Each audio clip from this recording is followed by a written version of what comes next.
Hello जी, कैसे हो सारे के सारे। आई होप सब बढ़िया हुए एंड बहुत ज्यादा एक्साइटेड हो गए सीएसएस को सीखने के लिए। तो इस सीरीज से आज से हम स्टार्ट करने जा रहे हैं अपने सीएसएस को, जिसमें कि हम जीरो लेवल से एकदम एडवांस लेवल तक हर एक कंसेप्ट को हम समझने वाले हैं कंप्लीट सीएसएस में।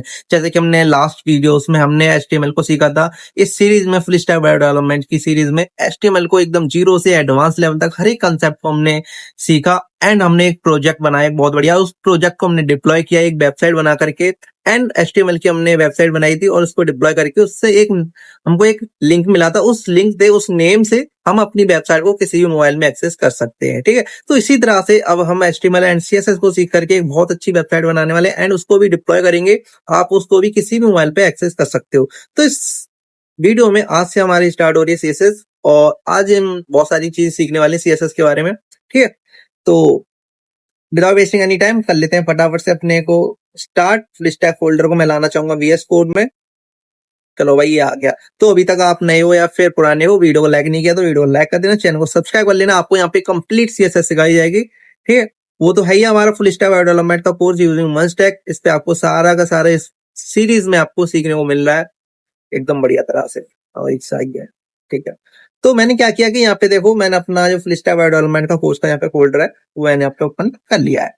तो हमने यहाँ पे क्या क्या चीज सीख ली। तो देखो, हमारे जो एचटीएमएल था उसमें हमने डे 1 से लेकर के डे 6 तक हमने अपना कंप्लीट एचटीएमएल यहाँ पे सीखा इस full stack web development course में। एंड अब सीखने वाले हम सीएसएस को। चलो भाई, तो यहाँ पे एक मैं फोल्डर बनाना चाहूंगा, थोड़ा सा मैं इसको जूम कर लूँ ना। हाँ भाई, इतना ठीक है, अब सही है। अब मैं यहाँ पे जैसे कि एचटीएमएल बनाया था फुल स्टैक फोल्डर में, मैं यहाँ पे एक बनाना चाहूंगा फोल्डर जिसका नाम रखेंगे सीएसएस, जिसमें कि हम अपना सीएसएस का काम करने वाले हैं कंप्लीट। चलो भाई, हमने ये बना दिया। अब इसके अंदर सीएसएस के अंदर मैं एक फोल्डर और बनाऊंगा डे 1 से। हमारा डे 1 से चलेगा, डे वाई चलेगा ये सारी चीजें। और यहाँ पे डे 1 कर लिया। इस डे 1 के अंदर मैं एक फाइल और बनाना चाहूंगा index.html, जिसमें कि हम काम करने वाले हैं, जिसमें कि हम सारी चीजें को कंप्लीट करने वाले हैं। और यहाँ पे एक फाइल बनाऊंगा मैं इसमें, यहाँ पे इंडेक्स स्मॉल लेटर में ही लिख लेता हूँ ना, index.html। लो भाई, हमने ये फाइल बना दी।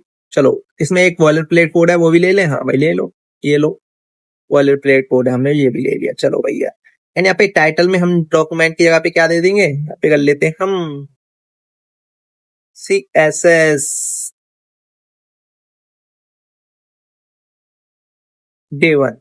इसी तरह से कुछ भी कर लो, वैसे अच्छा फॉर्मेट रहता है इस तरह से लिखना। मैंने वैसे ही कर लिया है। ओके, हाँ भाई ठीक है। तो आज की वीडियो हम देखने वाले हैं कि आज की वीडियो हमको क्या क्या चीज सीखनी, क्या क्या टॉपिक्स हैं वो कवर करने हैं। तो आज की वीडियो हम देखो, मैं आपको टॉपिक दिखा देता हूँ मैं क्या क्या कवर करने वाला हूँ इस सीएसएस के डे 1 में। तो इसमें हम देखेंगे इंट्रोडक्शन ऑफ सीएसएस का, and what is CSS, code section, किस तरह से हम सीएसएस को लिखते हैं, इनलाइन सीएसएस क्या होती है, इंटरनल सीएसएस क्या होती है, एंड हमारी जो सीएसएस होती है उसके क्या क्या सिलेक्टर्स होते हैं, जैसे एलिमेंट सिलेक्टर हो गया, आईडी सिलेक्टर देखेंगे, ग्रुप सिलेक्शन हो गया, सीएसएस कलर्स के बारे में देखेंगे, आरजीबी कलर्स को पढ़ेंगे, आरजीबी ए कलर हो गए, एसएसएल कलर हो गए, एसएसएल कलर्स हो गए। एंड इस तरह के बहुत सारे कलर्स हैं। एंड कलर्स के बारे में देखेंगे, हेक्साडेसिमल कलर जो कैसे होते हैं, एंड सीएसएस में फॉन्ट्स कैसे अप्लाई करते हैं, फॉन्ट का साइज किस तरह से अप्लाई कर सकते हैं हम, किसी अगर हमको टेक्स्ट का साइज छोटा बड़ा करना हो तो उसका फॉन्ट साइज में देखने वाले हैं। एंड पिक्सल्स की देखेंगे कि पिक्सल्स होते क्या, जैसे कि आपने देखा ना मोबाइल में, मेरा मोबाइल इतने पिक्सल का है, मेरी फोटो इतने एमबी की आती है, ये सारी चीज भी देखने वाले हैं, किस तरह से ये सारी चीज स्टोर हो रही है, कितने साल की आपकी इमेज है वो बननी होती है। एंड यहाँ पे देखेंगे ईएम यूनिट क्या होती है, RAM unit, VW unit, VH unit, ठीक है, परसेंटेज यूनिट को भी देखने वाले। फॉन्ट फैमिली की अगर हमको अपनी वेबसाइट में कोई फॉन्ट अच्छी नहीं लग रही, दूसरी फॉन्ट अप्लाई करनी है तो वो भी हम इसमें कवर करने वाले। फॉन्ट वेट भी देखने वाले कि फॉन्ट को कोई मोटा रखना है, छोटा रखना है, किस तरह से, वो सारी चीज देखेंगे। एंड फॉन्ट स्टाइल की स्टाइल भी चेंज करनी हो, गूगल फॉन्ट हो भी किस तरह से हम अपनी वेबसाइट में ऐड कर सकते हैं।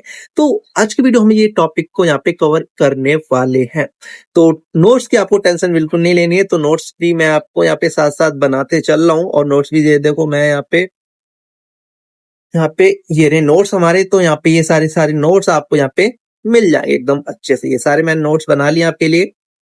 तो आपको मैं एक ऐप बता दूं जो कि आपको इस तरह से नोट्स बनाने में बहुत हेल्प करेगा। नहीं, अगर लिखने में ये सारे नोट्स बैठ जाओगे ना तो यार बहुत सारे डेवलपमेंट में कितना लिखोगे यार, लिख नहीं पाओगे। तो आपको मैं सजेस्ट करूंगा कि आप डिजिटल फॉर्मेट में अपने नोट्स बनाओ वहां से, ताकि आप, और यहाँ पे ज्यादातर इसको क्या प्रैक्टिकली करने में यूज करो। क्योंकि जो हमारा डेवलपमेंट है ज्यादातर यूज होता है हमारा प्रैक्टिकली, एंड आपको थ्योरी में लिखना है तो उसके लिए आप पीडीएफ बना लो, और उसको यहाँ पे ये ऐप है ना, नोटेशन करके एक ऐप है ये वाला, नोशन करके है, इसको आप इंस्टॉल कर लो अपने सिस्टम में, फ्री है एकदम इसमें, और इसमें अपने नोट्स है वो सेव करते चलो, यहाँ पे पीडीएफ वाइज बना लो, तो इस तरह से हमारे बिल्कुल नोट्स है ये, इस तरह से बनते रहेंगे ये सारी चीजें, ठीक। हाँ भाई ठीक है।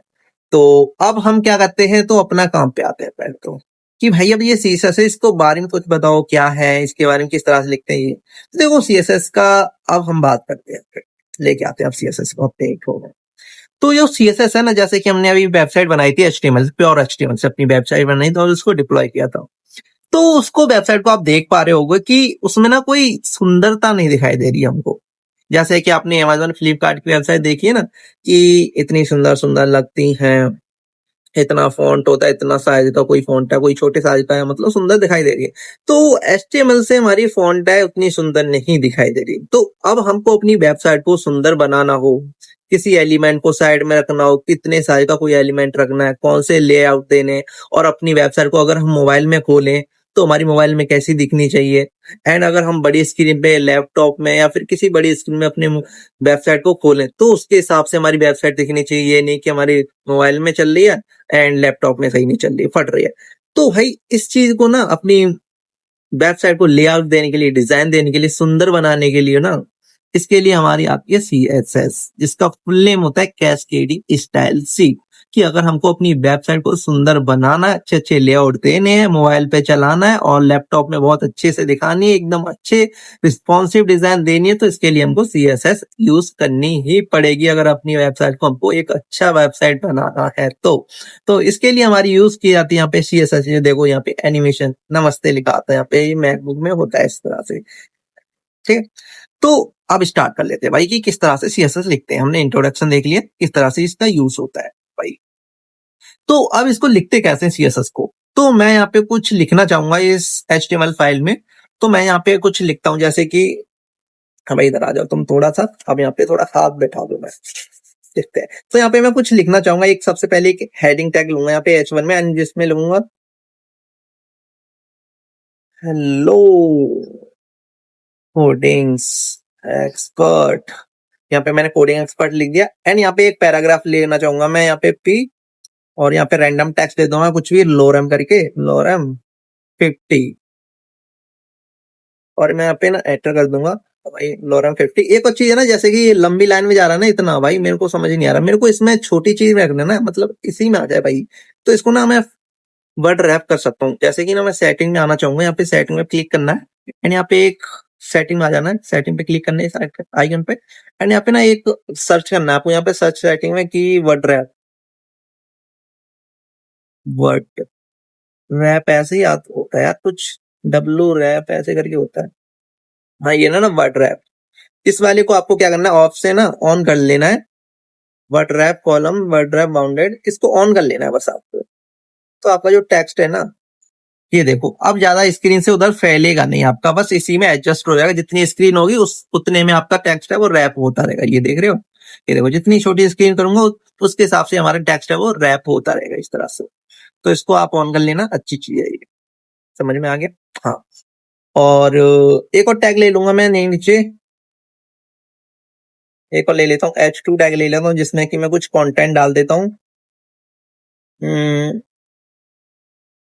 यहाँ पे लिख लेता हूँ हेलो वर्ल्ड, हेलो वर्ल्ड कैसे, यहाँ पे लिख देता हूँ कैसे हो।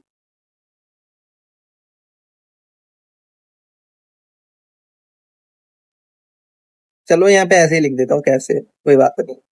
और इसको मैं शो प्रीव्यू कर लेता हूँ, हमको साइड बाय साइड दिखता रहेगा एकदम अच्छे से। हाँ भाई इतना कंटेंट आ गया है हमारे पास, हेलो कोडिंग एक्सपर्ट ये कॉलम डाल दिया, एंड यहाँ पे हेलो वर्ल्ड कैसे हो। तो हमने यहाँ पे इतना कंटेंट ऐड कर लिया है। अब मान लो कि मेरे को हेलो वर्ल्ड कोडिंग एक्सपर्ट है ना, हेलो कोडिंग एक्सपर्ट, इसका मेरे को कलर चेंज करना है, इसका बैकग्राउंड कलर है मेरे को देना चाहता हूँ, या कोई रेड ग्रीन ऑरेंज कोई भी मैं कलर देना चाहता हूँ, तो कैसे यूज करेंगे। या फिर मैं इस पैराग्राफ को बैकग्राउंड कलर देना चाहता हूँ, या फिर मैं हेलो वर्ल्ड को कोई कलर देना चाहता हूँ, या फिर टेक्स्ट को कोई कलर देना चाहता हूँ, तो वो हम कैसे करते हैं। तो उसको हम कलर करेंगे, हमने यहाँ पे देख लिया था कि भाई इसमें CSS यूज कर लेते हैं, तो कलर देना होगा ना, तो इसके लिए हमको CSS का यूज करना पड़ेगा। अगर कुछ भी चीज मान लो फॉन्ट बड़ा करना है, छोटा करना है, इटैलिक करना है, बोल्ड करना है, कलर करना है, तो अगर हमको इसको कलर करना है, अपनी वेबसाइट को सजाना है, डिजाइन करना है, तो उसके लिए स्टाइल देना है इसको, तो हम इसमें CSS ऐड करेंगे। ठीक है, तो मैं अगर जाकर हेलो वर्ल्ड का बैकग्राउंड कलर यूज करना चाहूं तो मैं किस तरह से करता हूँ, जो हेलो H1 है ना, तो मैं यहाँ पे लिख दूंगा भाई स्टाइल, स्टाइल दे दो इसको, कि स्टाइल कर दो हमारे इस हेड वन H1 एलिमेंट को। तो एलिमेंट क्या होता है कि ये यहाँ से लेके ना, यहाँ से लेकर के, यहाँ से लेकर के यहाँ तक, ये कंप्लीट क्या होता है, एक एलिमेंट होता है जिसके अंदर कुछ भी टेक्स्ट होगा। इस पूरे एलिमेंट को सिलेक्ट कर दो एंड इसमें ना एक स्टाइल दे दो आप। H1 है ना एलिमेंट, इसको एक स्टाइल दे रहे हैं, मतलब कि जो CSS है ना, CSS स्टाइल शीट होती है, हम इसको क्या देना, स्टाइल देना चाहते हैं। मैं आपको एक्सप्लेन करता हूँ और अच्छे से। तो ये ना हम स्टाइल दे रहे हैं, स्टाइल क्या देना चाहते हैं इसमें कि भाई जो बैकग्राउंड कलर है ना, यहाँ पे बैकग्राउंड कलर, इसको बैकग्राउंड कलर है ना इसका H1 का, ये वाला, इसका बैकग्राउंड कलर कर दो यहाँ पे, मान लो कि एक्वा, ये देखो। तो हमने यहाँ पे क्या, इसका बैकग्राउंड कलर चेंज कर लिया है, हेल्पिंग CSS। ये तो अच्छी बात है, हाँ भाई अच्छी बात है, थोड़ा अच्छा लग रहा है, हमने CSS में बैकग्राउंड कलर चेंज कर लिया। एंड अगर मान लो कि मेरे को पैराग्राफ टैग का भी, इस पी एलिमेंट का भी मेरे को क्या करना है, इसका भी बैकग्राउंड कलर चेंज करना हो, तो इसको मैं किस तरह, इसी को भी इस तरह से मैं कर लूंगा, स्टाइल टैग बताऊंगा कि भाई इस वाले एलिमेंट को सिलेक्ट कर लो एंड यहाँ पे इसका जो स्टाइल, इसमें स्टाइल दे दो कि जो इसका बैकग्राउंड कलर है ना, वैसे तो आपको यहाँ पे बहुत सारे ऑप्शन दिखाई देंगे क्या अप्लाई करना चाहते हो। जैसे आप स्टाइल लिखोगे ना, तो यहाँ पे जो आपका CSS है ना, वो CSS आपका यहाँ पे एक्टिव हो जाता है। जैसे आप स्टाइल करोगे, इक्वल लगाओगे एंड डबल कोट्स के अंदर, फिर आप इसमें CSS लिख सकते हो अपना। हाँ भाई समझ में आ रहा है। तो मैं यहाँ पे देना चाहता हूँ बैकग्राउंड कलर,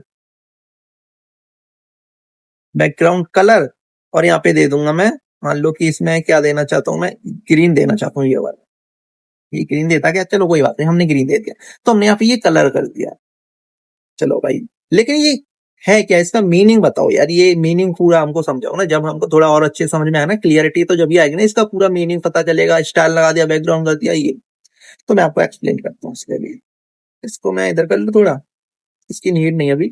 हाँ तो देखो, अगर हमको वो CSS अप्लाई करनी होगी ना, तो उसके लिए हम पहले स्टाइल शीट बनाते हैं। स्टाइल शीट कहने का क्या मतलब है, जैसे कि आपकी नोटबुक होती है, वो क्या होती है, एक सीट होती है ना, सीट में आप कुछ भी चीज लिखते हो, तो इसमें भी अगर हमको CSS अप्लाई करनी है ना, तो उसके लिए हम पहले स्टाइल शीट को लगाते हैं, जिससे कि हमारी CSS एक्टिव होती है एंड उससे क्या करते हैं हम, उस स्टाइल टैग के फिर उसमें कुछ भी चीज हम CSS का अप्लाई कर सकते हैं। हाँ भाई, पहले लिखते हैं हम स्टाइल, CSS को एक्टिव करने के लिए यहाँ पे स्टाइल, एंड यहाँ पे ये डबल कोट है, अपने आप ऑटोमेटिक हो आ जाता है। एंड यहाँ पे फिर हम बताना चाहते हैं इसमें प्रॉपर्टी, ये क्या होता है, स्टाइल, यहाँ पे स्टाइल देना चाहते हैं, इस एलिमेंट को सिलेक्ट किया हमने पहले तो। एंड यहाँ पे बैकग्राउंड, बैकग्राउंड कलर, ये बैकग्राउंड कलर, ये क्या, ये हमारी होती है प्रॉपर्टी, प्रॉपर्टी कहते हैं इसको। एंड यहाँ पे ये है ना बैकग्राउंड कलर, और ये डॉट लगानी पड़ती है हमको, यहाँ पे ये माइनस वाला सिंबल लगाना पड़ता है, पहले पहले बताना है बैकग्राउंड, एंड फिर माइनस वाला सिंबल होता है, एंड इसके बाद ये कलर होता है। ओके, तो ये बताता हम प्रॉपर्टी क्या देना चाहते हैं। इस एलिमेंट को पहले तो हमने सिलेक्ट किया पी वाले को, एंड यहाँ पे बोल रहे हैं बैकग्राउंड कलर। इस जो पी वाला एलिमेंट है ना, पी वाला एलिमेंट यहाँ से स्टार्ट होता है, यहाँ से खत्म होता है, मतलब कि इसका पूरा हमने पी को सिलेक्ट किया एंड इसको बोल रहे हैं बैकग्राउंड कलर, इसको प्रॉपर्टी दे दो। एंड फिर उसके बाद हम लिखते हैं अपनी वैल्यू, ये है ना कलर, ये हमारी वैल्यू है, ये प्रॉपर्टी होती है बैकग्राउंड कलर, एंड ये हमारी वैल्यू होती है जो कलर देना चाह रहे हैं। इसको समझ में आ गया इतना? हाँ भाई समझ में आ गया। तो हमने इस तरह से इसको अप्लाई कर लिया कि इसका बैकग्राउंड कलर देना हो तो इस तरह से। तो ये जो हमारी CSS कहलाती है ना, ये कहलाती है हमारी इनलाइन CSS। इनलाइन CSS, अच्छा अच्छा ऐसा भी होता है कि हाँ। तो जो हमारी CSS होती है ना, अगर हमको इसको कलर देना हो तो हम 3 टैब से दे सकते हैं। एक होती है हमारी इनलाइन CSS, हम इनलाइन CSS का यूज कर सकते हैं। एक होती है हमारी इंटरनल CSS, एक होती है हमारी एक्सटर्नल CSS। हम 3 टैब से इसमें CSS को अप्लाई करा सकते हैं। अगर मेरे को इसका बैकग्राउंड कलर चेंज करना हो ना, हेलो वर्ल्ड कैसे हो, अगर मेरे को बैकग्राउंड कलर चेंज करना हो तो इसको मैं दूसरे तरीके से भी कर सकता हूँ, एक इंटरनल CSS से भी कर सकता हूँ। अभी जो हम यूज कर रहे हैं ना, ये हम इनलाइन CSS को यूज कर रहे हैं। इनलाइन CSS कहने का मतलब कि उसी एलिमेंट में हम CSS लिख देते हैं जिसके ऊपर हम अप्लाई कराना चाहते हैं। मान लो कि ये वाला ना H1, ये वाला, इसको मेरे को अगर बैकग्राउंड कलर देना हो तो मैंने यहाँ पे क्या कर दिया कि इसी लाइन में मैंने स्टाइल सीट को लेकर के यहाँ पे स्टाइल टैग को मैंने इसी में यहाँ पे ये बता दिया कि इसका बैकग्राउंड कलर है वो आप ये कर दो। तो इसी उसी की लाइन में बता रहे हो इस तरह से हम, तो उसको कहते हैं हम इनलाइन सीएसएस। अब ये इंटरनल सीएसएस आती है फिर इस पर। इंटरनल सीएसएस क्या होती है? तो इंटरनल जो सीएसएस होती है ना, वो होती है हमारी एक अलग से स्टाइल टैग का यूज करके बनाते हैं। कैसे? चलो बताता हूँ। तो मैं यहाँ पे ये बॉडी टैग में ही ना हम एक स्टाइल टैग ले लेंगे। यहाँ पे लेते हैं स्टाइल टैग। स्टाइल टैग लो भाई, मैं थोड़ा अच्छे से बैठ जाता हूँ, थोड़ा सुकून के साथ। ये देखो यार, मच्छर है ना, परेशान करता है ये मेरे हाथों से मर्डर हो जाएगा इसका किसी पे। तो यहाँ पे स्टाइल टैग लेते हैं हम यूज करने हैं अब यहाँ पे इंटरनल सीएसएस को। यहाँ पे स्टाइल टैग को लेते हैं एंड इसके अंदर हम अपनी सीएसएस लिखते हैं। इसके अंदर किस तरह से लिखते हैं? सबसे पहले तो हमको उस एलिमेंट को यहाँ पे सिलेक्ट करना होगा जिस एलिमेंट पे हम ये सीएसएस अप्लाई कराना चाहते हैं। कैसे? मान लो कि हमने इन दो पे अप्लाई कर दिया, मेरे को अब इस पे अप्लाई कराना है हेलो वर्ल्ड कैसे हो। तो ये हमारा कौन से एलिमेंट टैग में लिखा हुआ है? तो यहाँ पे H2 टैग में लिखा हुआ है, ये रहा ना, ये वाला। तो इसमें मेरे को ये सीएसएस अप्लाई करानी है। तो सबसे पहले हम इस एलिमेंट का हमको देना पड़ेगा पहले अपना नाम, कि हम किस एलिमेंट पे सिलेक्ट करना चाहते हो। तो एलिमेंट हमारे यहाँ से यहाँ तक होता है, तो मैं इस पूरे एलिमेंट पे देना चाहता हूँ, तो H2 पे। तो मैंने यहाँ पे पहले क्या, उस एलिमेंट को सिलेक्ट करना पड़ेगा यहाँ पे, अगर हम एक इंटरनल सीएसएस यूज कर रहे हैं तो। समझ में आ रहा है? हाँ भाई आ रहा है। तो यहाँ पे हमको सबसे पहले इसमें हमको देना है बैकग्राउंड कलर, तो इसको पहले मेरे को सिलेक्ट करना पड़ेगा। तो यहाँ पे हम लिखते हैं पहले इस H2 टैग लिख लेंगे हम यहाँ पे H2, और यहाँ पे लगाते हैं हम क्या, एक कर्ली ब्रैकेट। ये कर्ली ब्रैकेट कहलाता है हमारा ब्लॉक ऑफ कोड। इसके अंदर हम अपना कोड लिख रहे होते हैं। जैसे कि H1 का हम लिखना चाहते हैं, तो हमने यहाँ पे हमने यहाँ पे H2 को सिलेक्ट किया एंड H2 में जो भी चीज हम लिखना चाहते हैं तो उसको ना हम यहाँ पे सीएसएस में उसका एक ब्लॉक बना लेते हैं। ये कर्ली ब्रैकेट जहाँ पे लग जाते हैं ना, उसके अंदर जो कोड लिखा जाता है वो हमारे ब्लॉक में कोड हो जाता है। इसके अंदर हम देना चाहते हैं कि मान लो कि जो H2 है ना, उसके अंदर जो भी चीज हम लिख रहे हैं ना, वो हम H2 के अंदर है, तो मतलब कि इस कर्ली ब्रैकेट के अंदर है। ठीक है भाई। तो यहाँ पे मैं लिखना चाहूंगा कि इसका जो बैकग्राउंड कलर है ना, मान लो कि बैकग्राउंड, तो यहाँ पे देना चाहूंगा, क्या हो गया यार ये, अच्छा ऊपर से नीचे जा रहा है ये। तो मैं देना चाहूंगा बैकग्राउंड, और यहाँ पे सजेस्ट कर देगा आपको बहुत सारी चीजें। जैसे आप थोड़ी सी चीजें लिखते हो ना, आपको ऑटोमेटिकली बहुत सारा VS कोड है ना, ऑटोमेटिकली सजेस्ट कर देता है वो कि आप क्या लिखना चाहते हो। आपको थोड़ा सा भी आप लिखोगे ना, उसके बारे में आपको सजेस्ट करके बहुत सारी ऑप्शन दे देगा कि आप बैकग्राउंड कलर से रिलेटेड आपको क्या क्या चीज चाहिए। जैसे कि अगर मेरे को बैकग्राउंड कलर दे सकता हूँ, बैकग्राउंड दे सकता हूँ, बैकग्राउंड इमेज इंसर्ट कर सकता हूँ इसमें, बैकग्राउंड रिपीट, बैकग्राउंड का size, background clip, filter, visibility and poster x, ये बहुत सारी चीजें। अभी हमको अप्लाई क्या करना है, तो हमको कलर अप्लाई करना है। तो यहाँ पे कलर को सिलेक्ट कर लेना है एंड यहाँ पे फिर आपको ऑटोमेटिकली ये बहुत सारे कलर्स आपको खुद सजेस्ट कर देगा इसमें। ये देख रहे हो ना, बहुत सारे कलर, ये देखो लिस्ट है बहुत सारे कलर, ये देख रहे हो, ये लो भाई, ये लो। कलर्स के बारे में हम बहुत डीपली अभी समझने वाले हैं आने वाली वीडियो से इसमें, ठीक है, इसी वीडियोस में ही कवर करेंगे आगे। इसको कवर कर ले बैकग्राउंड को पहले एंड इसके बाद आगे सारी चीजें कवर करते जाएंगे। तो मान लो कि मेरे को इसमें देना है बैकग्राउंड कलर, कोई कलर नहीं मिल रहा है यार मेरे को अच्छा सा, यहाँ पे लो, यहाँ ब्लू देना चाहता हूँ भाई, लो ये वाला डीप स्काई ब्लू, ये वाला देना चाहता हूँ। ये देखो हमने इसमें कलर दे दिया, हमने इसका हेलो वर्ल्ड कैसे हो इसका भी हमने कलर यहाँ पे चेंज कर दिया बैकग्राउंड। सबसे पहले हमने क्या किया, अगर हम इंटरनल सीएसएस यूज कर रहे हैं तो उसका एलिमेंट सिलेक्ट करेंगे पहले, तो कि कौन से एलिमेंट में अप्लाई करना चाहते हैं एंड फिर कर्ली ब्रैकेट लगाते हैं एंड कर्ली ब्रैकेट के अंदर हम अपना कोड लिखते हैं, जो भी चीज उस पर हम अप्लाई कराना चाहते हैं उस एलिमेंट पे। ओके भाई, तो सबसे पहले लिखते हैं उसकी प्रॉपर्टी। सबसे पहले तो यहाँ पे ना सिलेक्ट करते हैं, सिलेक्टर बोलते हैं इसको, सिलेक्टर भी हम पढ़ने वाले हैं कि सबसे पहले तो हम सिलेक्ट करते हैं उस एलिमेंट को जिसपे हमको अप्लाई करानी एंड फिर उसके अंदर हम ये कर्ली ब्रैकेट लगाते हैं। कर्ली ब्रैकेट के अंदर ये हमको प्रॉपर्टी बतानी पड़ती है पहले तो, बैकग्राउंड, ये इसको बोलते हैं प्रॉपर्टी। ओके, एंड इसको बोलते हैं वैल्यू, ये बोलते हैं वैल्यू कि हम उस प्रॉपर्टी पे क्या वैल्यू अप्लाई कराना चाहते हैं। H1 है बैकग्राउंड कलर, ये हमारा प्रॉपर्टी हो गया एंड यहाँ पे जो वैल्यू है उस पर अप्लाई हो रही है, ये हमारी क्या कहती है, वैल्यू। तो इस तरह से मैं अप्लाई करा। हाँ भाई समझ में आ गया। तो हमने इनलाइन सीएसएस को यूज कर लिया कि किस तरह से इनलाइन सीएसएस यूज किया थे, जो लाइन में सीएसएस लिखी जाए उसी की लाइन में, तो उसको बोलते हैं इनलाइन सीएसएस। और वो इनलाइन में ना लिखी जाए, अलग से एक स्टाइल टैग लेकर के उस स्टाइल टैग के अंदर लिखी जाए, वो कहती है हमारी इंटरनल सीएसएस। एक आती है हमारी एक्सटर्नल सीएसएस। ओके भाई, एक्सटर्नल सीएसएस क्या होती है अब ये? तो एक्सटर्नल सीएसएस हमने देखा कि यहाँ पे ये तो दो तरह से हमने यहाँ पे लिख ली। एक होती है, अगर मेरे को एक और चीज मैं बना लूं, या फिर कैसे आएगा भाई ये, हाँ इधर से है ना। ओके, और यहाँ पे एक्सटर्नल सीएसएस हम अलग से एक स्टाइल शीट बनाते हैं। यहाँ पे हम स्टाइल टैग का यूज कर रहे थे, एंड यहाँ पे इनलाइन में स्टाइल टैग का यूज कर रहे थे। बट अगर हमको एक्सटर्नल सीएसएस यूज करनी पड़ेगी ना, तो उसके लिए हमको यहाँ पे index.html है ना, यहाँ पे इसी तरह से हमको एक सीएसएस की एक अलग फाइल बनानी होती है, समझ रहे हो? अगर हमको एक्सटर्नल सीएसएस यूज करनी है, तो उसके लिए हमको एक अलग से स्टाइल शीट बनानी पड़ती है। उस स्टाइल शीट को हमको लिंक करना पड़ता है इस एचटीएमएल फाइल से। तो उस एचटीएमएल इस सीएसएस फाइल में हम जो भी चीज कोड लिखेंगे, उसको हम इस एचटीएमएल से हम लिंक कर देंगे, एंड उसमें जो भी कोड लिखा होगा वो इस एचटीएमएल में अप्लाई हो जाएगा। करके दिखाऊं? प्रैक्टिकली समझ में आएगा और अच्छे से। तो यहाँ पे मैं स्टाइल शीट बना लेता हूँ सीएसएस की एक फाइल, उसको लिंक करेंगे और उससे हम अप्लाई करेंगे, आपको और अच्छे समझ में आएगा। तो यहाँ पे एक फाइल बनाता हूँ, मान लो कि इसका नाम दे देता हूं मैं style dot C S S के भाई। लो भाई, चलो भाई, तो अब मेरे को ये सीएसएस फाइल बना ली मैंने। अब इस सीएसएस फाइल को पहले तो मेरे को इस एचटीएमएल फाइल से ना लिंक करना पड़ेगा। तो लिंक करने के लिए किस तरह से लिंक करते हैं, चलो मैं आपको ये भी बता देता हूँ। तो लिंक करने के लिए ना, ये हेडिंग टैग है ना, यहाँ पे कहाँ गया है ये वाला ना, ये ना, ये वाला हेडिंग टैग है ना, ये वाला इस हेडिंग टैग के अंदर हमको इस फाइल को क्या करना पड़ेगा, लिंक करना पड़ेगा। तो यहाँ पे मैं कर देता हूँ, यहाँ पे लिखते हैं लिंक। जैसे आप लिंक करोगे तो यहाँ पे आ जाएगा ये लिंक वाला ऑप्शन, यहाँ पे एमिट एब्रिविएशन, तो इस पे आपको लिंक पे क्लिक कर देना है।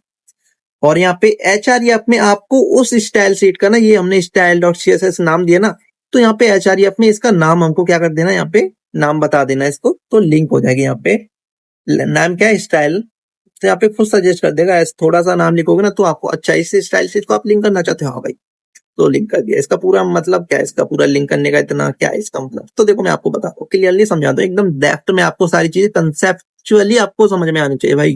मेरा मतलब ये है कि भाई आपको जो समझाऊं ना मैं, एकदम ऐसे ही समझ में आ जाए भाई, भूल ना पाओ वो सारी चीजें, समझ रहे हो ना? तो इस तरह से देखो, अगर हमको कोई भी फाइल लिंक करते हैं ना, तो सबसे पहले तो हम यहाँ पे लिंक, यहाँ पे टैग को हम यहाँ पे यूज कर रहे हैं, एंड सबसे पहले हमको लिंक लिखना पड़ता है। REL, इसका मतलब क्या है यार ये? तो REL इसका जो फुल नेम होता है ना, वो होता है हमारा रिलेशन। इसका फुल नेम होता है REL का रिलेशन। हम यहाँ पे पहले तो रिलेशन बताते हैं कि जो हम लिंक कर रहे हैं ना इस स्टाइल शीट को, इसका रिलेशन क्या है भाई इस HTML फाइल के साथ, इसका रिलेशन क्या? तो यहाँ पे रिलेशन बता रहे हैं कि ये एक स्टाइल शीट है। स्टाइल शीट हमारी क्या होती है, CSS की फाइल होती है। ओके, कि जो हम लिंक कर रहे हैं ना भाई, एक स्टाइल शीट को यूज लिंक कर रहे हैं, और हमारा HTML समझ जाएगा ब्राउजर कि अच्छा स्टाइल शीट मतलब ये CSS की फाइल को इसमें ऐड करना चाहते हैं। तो यहाँ पे हम ऑटोमेटिकली आता है रिलेशन, तो ये ऑटोमेटिकली आ जाता है। और फिर आ जाता है यहाँ पे एचआरईएफ, और एचआरईएफ में यहाँ पे हमारा रिलेशन बता देता है कि स्टाइल शीट है, एंड एचआरईएफ में कि अपनी रिलेशनशिप हमारी स्टाइल शीट है ना, अच्छा तो उसका नाम बता दो आप, उस कि जो आपकी रिलेशनशिप स्टाइल शीट है ना, उसका नाम बता दो, तो मैं इसमें ऐड कर दूंगा। तो यहाँ पे हमने एचआरईएफ में स्टाइल शीट, इसका नाम दे दिया स्टाइल डॉट सीएसएस। तो अब ये हमारी सीएसएस यहाँ पे क्या होगी, लिंक होगी हमारी इस एचटीएमएल फाइल के साथ। तो अब मैं इस सीएसएस फाइल में कुछ भी कोड लिखूंगा तो मेरी इस एचटीएमएल फाइल में क्या होता जाएगा, इसको बोलते हैं हम एक्सटर्नल सीएसएस यूज करना। चलो भाई कर लेते हैं। तो मान लो कि मेरे को एक और टैग बना लेता हूँ मैं यहाँ पे, तो मैं यहाँ पे एक और टैग बनाना चाहूंगा, तो इसका नाम मैं दे देता हूँ क्या, H3 टैग दे देता हूँ, कोई बात नहीं है। H3 टैग, मान लो कि इसमें मैं क्या लिख देता हूँ, अब मैं हेलो वर्ल्ड लिखना कैसे हो, तो मैं यहाँ पे लिख देता हूँ, रिप्लाई दे देता हूँ इसी पे, मैं बढ़िया हूँ, आप बताओ आप कैसे हो, मजे से रहो भाई, कंसेप्ट ऐसे लो समझ में आ जाए एग्जाम्पल। लो भाई, मैंने खुद इससे अब दोबारा सवाल पूछ लिया, मेड नहीं होता भाई, मेड पता नहीं क्या। चलो, तो मैं बढ़िया हूं आप बताओ। तो अब मेरे को इसको बैकग्राउंड कलर देना हो, तो अब मैं इसको एक्शनल सीएसएस का यूज करके मैं दे सकता हूँ। कैसे यूज करेंगे, तो हमने जो स्टाइल शीट बनाई है उसमें हमको पहले तो इस एलिमेंट को सिलेक्ट करना पड़ेगा, इस एलिमेंट को। हाँ भाई, तो इस एलिमेंट का नाम क्या है, H3। तो मैं इस स्टाइल शीट में पहले तो क्या करूंगा, इस H3 जो हमने अप्लाई करना चाहते हैं H3 में, तो उसको मैं पहले तो सिलेक्ट कर दूं। तो यहाँ पे हम सबसे पहले जो H3 नाम दिया तो H3 का नाम लिखेंगे एंड यहाँ पे करली ब्रैकेट लगाते हैं अपना कोड लिखने के लिए CSS का। हाँ भाई, फिर उसके अंदर हम अप्लाई कराना चाहते हैं, इसकी प्रॉपर्टी देते हैं कि हम किस पे अप्लाई कराना चाहते हैं, कि मैं अप्लाई कराना चाहता हूँ बैकग्राउंड पे, तो यहाँ पे लिखूंगा मैं बैकग्राउंड एंड यहाँ पे ऑटोमेटिकली सजेस्ट कर देगा अच्छा बैकग्राउंड कलर थोड़ा सा आ जाए ना, और यहाँ पे टॉप पे आ जाए, एंटर प्रेस कर देना आपको थोड़ा सा ही लिख करके, लो भाई ये अप्लाई हो जाता है आपका। एंड फिर आपको खुद सजेस्ट कर देगा यहाँ पे कि भाई आप क्या देना चाहते हो, उसमें कौन सा कलर देना चाहते हो, वैल्यू कौन सी देना चाहते हो। आपने प्रॉपर्टी तो अप्लाई कर दी, आपको खुद यहाँ पे सजेस्ट कर देगा भाई ये इतने सारे कलर्स कि कौन सा कलर लेना चाहते हो। तो मैं देना चाहता हूँ भाई ये वाला ऑरेंज कलर। भाई मेरे को थोड़ा अच्छा कलर नहीं दिखाई दे रहा यार यहाँ पे, मैं थोड़ा अच्छा कलर लूंगा भाई, इसमें भी क्या सोच रहा हूँ, दे दो कोई सा भी यहाँ पे टोमेटो कलर दे देता हूँ मैं। तो मान लो कि मैंने इसमें अप्लाई करा दिया टोमेटो कलर, तो मेरा यहाँ पे अप्लाई हो गया। मैं बढ़िया हूँ, आप कैसे हो। तो मैंने यहाँ पे एक्सटर्नल CSS का भी यूज करके हमने यहाँ पे इसका बैकग्राउंड कलर चेंज कर दिया है।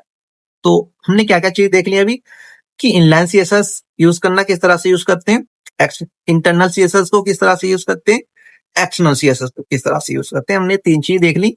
इनलाइन CSS जो उसी एलिमेंट के लाइन में बता देना कि हम क्या चीज अप्लाई कराना चाहते हैं उस पर, तो वो कहती है हमारी एक इनलाइन CSS। और इंटरनल CSS हम एक अलग से एक उसी HTML फाइल में एक स्टाइल टैग लेते हैं और उसी स्टाइल टैग में हम अपना CSS लिखना स्टार्ट कर देते हैं, ये इस तरह से। तो इसको कहते हैं हम इंटरनल CSS। और एक्सटर्नल CSS वो होती है जो कि अलग से हम यहाँ पे सीट बनाते हैं और उस सीट को CSS की सीट को हमको HTML के साथ लिंक कर देना होता है एंड फिर उस CSS फाइल में हम जो भी कोड लिखते हैं वो हमारा उस HTML फाइल के साथ कनेक्ट हो जाता है और वहां पे अप्लाई हो रहा होता है। तो हमने तीन टाइप की CSS हमने ठीक लिए किस तरह से अप्लाई कर सकते हैं। लेकिन इनमें मतलब बेस्ट तरीका कौन सा होता है यार, हाँ भाई 3 तरह से देख लिए, लेकिन बेस्ट तरीका जो सबसे बेस्ट तरीका इसमें माना जाता है ना, वो हमारा एक एक्सटर्नल CSS को माना जाता है। क्यों, ये दो क्यों पे, हाँ ये दो क्यों, देखो यार, हाँ दो इसलिए नहीं, मैं बताता हूँ इसको, कि आपने इसी में CSS अप्लाई कर दिया, इसी लाइन में ये एंड इसी लाइन में आपने ये इस तरह से अप्लाई कर दिया। तो भाई आपके मान लो कि अभी तो आप छोटा सा कोड लिख रहे हो, तो आपने इसमें अप्लाई कर दिया। मान लो कि अगर जब आप बड़ी बड़ी कंपनी में वो जाओगे, वहां पे काम करोगे बड़े बड़े प्रोजेक्ट में, तो लाखों लाइन का कोड हो जाएगा, 10 लाख लाइन, हजारों लाइन का कोड हो जाएगा जब एक वेबसाइट बिल्ड करेंगे। तो वहां पे आप इस तरह से CSS थोड़ी ना अप्लाई करोगे लाइन में इस तरह से। तो आपकी जो फाइल है वो किस तरह से दिखेगी, एकदम बेकार, पढ़ने में रीड करने में उसका रीडेबिलिटी थोड़ी खराब सी हो जाएगी ना। तो इस तरह से हम यहाँ पे इनलाइन और इंटरनल CSS को बहुत कम यूज करते हैं, बस इसको हम थोड़ा प्रैक्टिकल के लिए अभी लर्न कर रहे हैं ना, तो इसके लिए हम इसको यूज कर सकते हैं। ठीक है, कि अभी हमारा प्रैक्टिकली चल रहा है, लर्निंग चल रहा है, तो हम इसको यूज कर रहे हैं भाई इसी लाइन में, ताकि हमको बार बार दूसरी सीट में जाना ना पड़े। तो हमको यहाँ पे इंटरनल CSS को यूज कर लेंगे या फिर इनलाइन CSS को यूज कर लेंगे। बट जो सबसे कम यूज होती है ना हमारी, ये इनलाइन CSS यूज होती है। इनलाइन CSS मतलब कि इसका ना कुछ डिसएडवांटेजेस ये भी है कि जो हमने इनलाइन CSS यूज किया ना, इसको ना अगर हम दूसरे एलिमेंट पे अप्लाई करना चाहे तो हमको ना ये CSS फिर दूसरी लाइन पे भी अप्लाई करने पड़ेगी उसी तरह से।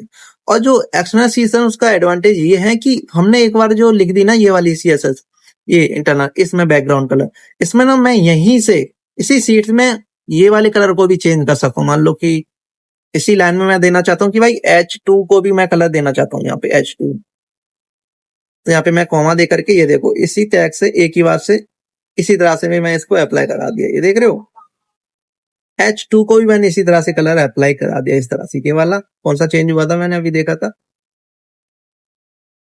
H2 था ना, H2 करके था, अप्लाई तो यार कहीं पे, हाँ ये रहा ना H2। अच्छा, तो हमने इस तरह से इसको भी अप्लाई, यहाँ पे हो नहीं रहा क्या, वो तो रहा था कमांड सेट।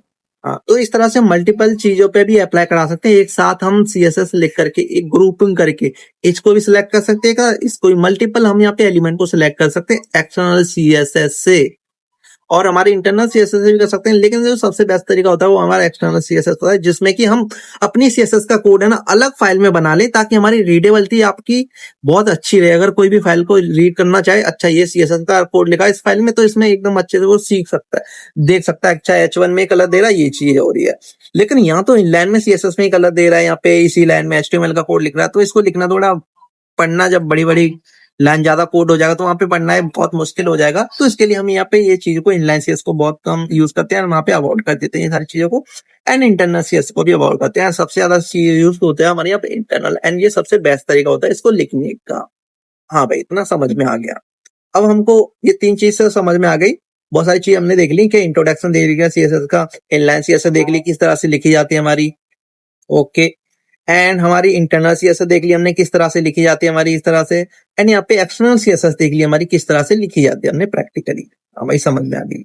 एंड यहाँ पे देख लिया कि बेस्ट कॉमनली मेथड कौन सा होता है, तो हमने देख लिया कि जो हमारा एक्सटर्नल सीएसएस होता है वो हमारा बेस्ट कॉमनली यूज मेथड होता है, उसी को ज्यादा प्रीफर करते हैं लिखना, और वो हमारा एकदम क्लीन कोड लिखता है। और बाकी अब देखो मैं इसको ना, ये भाई मेरे को परेशान कर रहा है, परेशान कर रहा है मेरे को। तो हमने यहाँ पे देख लिया, अब देखते हैं हम सिलेक्टर्स के, कि सीएसएस में सिलेक्टर्स क्या होते हैं। हाँ भाई चलो सिलेक्टर, तो हमारे जो सिलेक्टर होते हैं ना सीएसएस में, 3 टाइप के होते हैं। एक एलिमेंट सिलेक्टर जो कि हम सिलेक्ट करके आ रहे थे, एक आईडी सिलेक्टर होता है, क्लास सिलेक्टर होता है, ग्रुप सिलेक्टर। तो इस तरह से हमारे 4 टाइप के सिलेक्टर्स होते हैं। किस तरह से काम करते हैं चलो यहाँ पे आपको प्रैक्टिकली बता दूं। तो ये हमने लिख लिया यहाँ पे, तो इस तरह से हम इसका कोड लिख रहे थे। तो हम सबसे इसमें यूज तो करते आ रहे थे कि एलिमेंट क्या होता है, तो हमने यहाँ पे एलिमेंट को सिलेक्ट करते आ रहे थे कि ये जो एच है ना यहाँ से लगा रखा, ये हमारा क्या आता है एक एलिमेंट है। तो हमने यहाँ पे क्या कर रहे थे H2, एंड यहाँ पे बैकग्राउंड कलर, यहाँ पे इंटरनल सीएसएस यूज करके यहाँ पे H2 हम बता रहे थे ना यहाँ पे कि इसका बैकग्राउंड कलर कर दो ये वाला कलर, टेप स्काई ब्लू।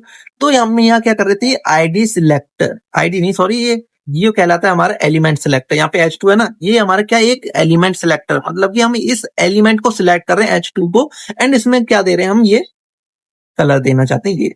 तो इस तरह से हम किसी भी टैग को, टैग बोले या फिर टैग तो ये हो जाएगा हमारा H2 टैग, और लेकिन एलिमेंट है, एलिमेंट हमारे यहाँ से यहाँ तक ये पूरा एक एलिमेंट कहलाएगा। टैग मतलब ये H2 है ना, ये हमारा टैग कहलाएगा, और यहाँ से ना अलग इसका पूरा कंटेंट है इसके अंदर, वो हमारा एलिमेंट कहलाएगा। तो यहाँ पे हम एलिमेंट के बेसिस पे इसको सिलेक्ट कर रहे थे यहाँ पर कि H2 है ना, उसके पूरे यहाँ पे एलिमेंट को सिलेक्ट कर लो और उसमें ये अप्लाई करा दो। तो ये हमारा क्या होगा एक एलिमेंट सिलेक्टर होता है। समझ में आ गया एलिमेंट सिलेक्टर क्या होता है कि उसमें पूरी चीज को यहाँ पे अप्लाई कराना। हाँ भाई, अब एक होता है हमारा क्लास सिलेक्टर, कि अगर हमको ना अगर इसको क्लासेस के बेस पे सिलेक्ट करना हो तो उसको हम किस तरह से करेंगे। तो इसके लिए हम ना इसको क्लास दे देंगे, कि हम ना क्या करेंगे कि इसको ना क्लास देते हैं। तो मैं जैसे कि अभी इसको मैं थोड़ा हटा देता हूँ, अभी के लिए मैं इसको ना एक क्लास दे करके मैं अप्लाई कराना चाहता हूँ, तो अभी के लिए मैं इसको हटा देता हूँ। तो भाई, और इसकी भी सीएसएस को मैं हटा देता हूँ अभी के लिए, एंड मैं आपको प्रैक्टिकली करके दिखाता हूँ। तो हमने यहाँ पे हटा दिया, एंड इसको भी मैं हटाना चाहूंगा। तो ये क्या कहता है हमारा ये एलिमेंट सिलेक्टर कहता है। तो यहाँ पे कहते हैं, मैं यहाँ पे लिख देता हूँ कमेंट में, दिस इज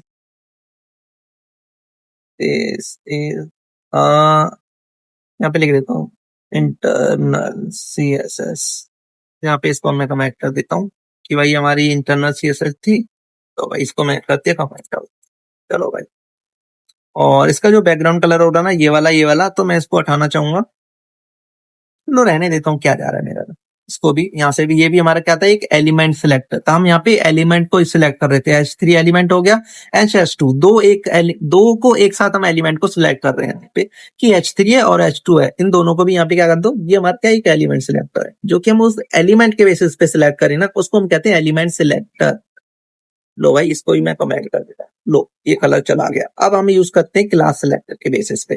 तो क्लास किस तरह से क्लास सिलेक्टर होते हैं, तो मैं यहाँ पे ना जो H1 है ना, इसको मैं एक क्लास दे सकता हूँ। क्लास कहने का मतलब कि इसको एक नाम दे देना, मतलब कि इसको एक आइडेंटिटी दे देना कि भाई हम ना आपको इस नाम से पुकारेंगे। ये हमारा H1 है ना, इसको मैं एक नाम दे देता हूँ इस एलिमेंट को, ये ना एलिमेंट पूरा, इसको ना मैं एक नाम दे देता हूँ कि अगर मैं इसको यूज करना चाहूँ, जैसे कि हमारा नाम होता है एक हमारी आइडेंटिटी पहचानने के लिए, कि हमारे जो नाम है ना हमारे नाम से कोई बुला सकता है, इसी तरह से मैं इसको नाम दे सकता हूँ, और मैं इस नाम का यूज करके इस पे कुछ भी चीज अप्लाई करा सकता हूँ। तो मैं इसको ना क्लास दे देता हूँ।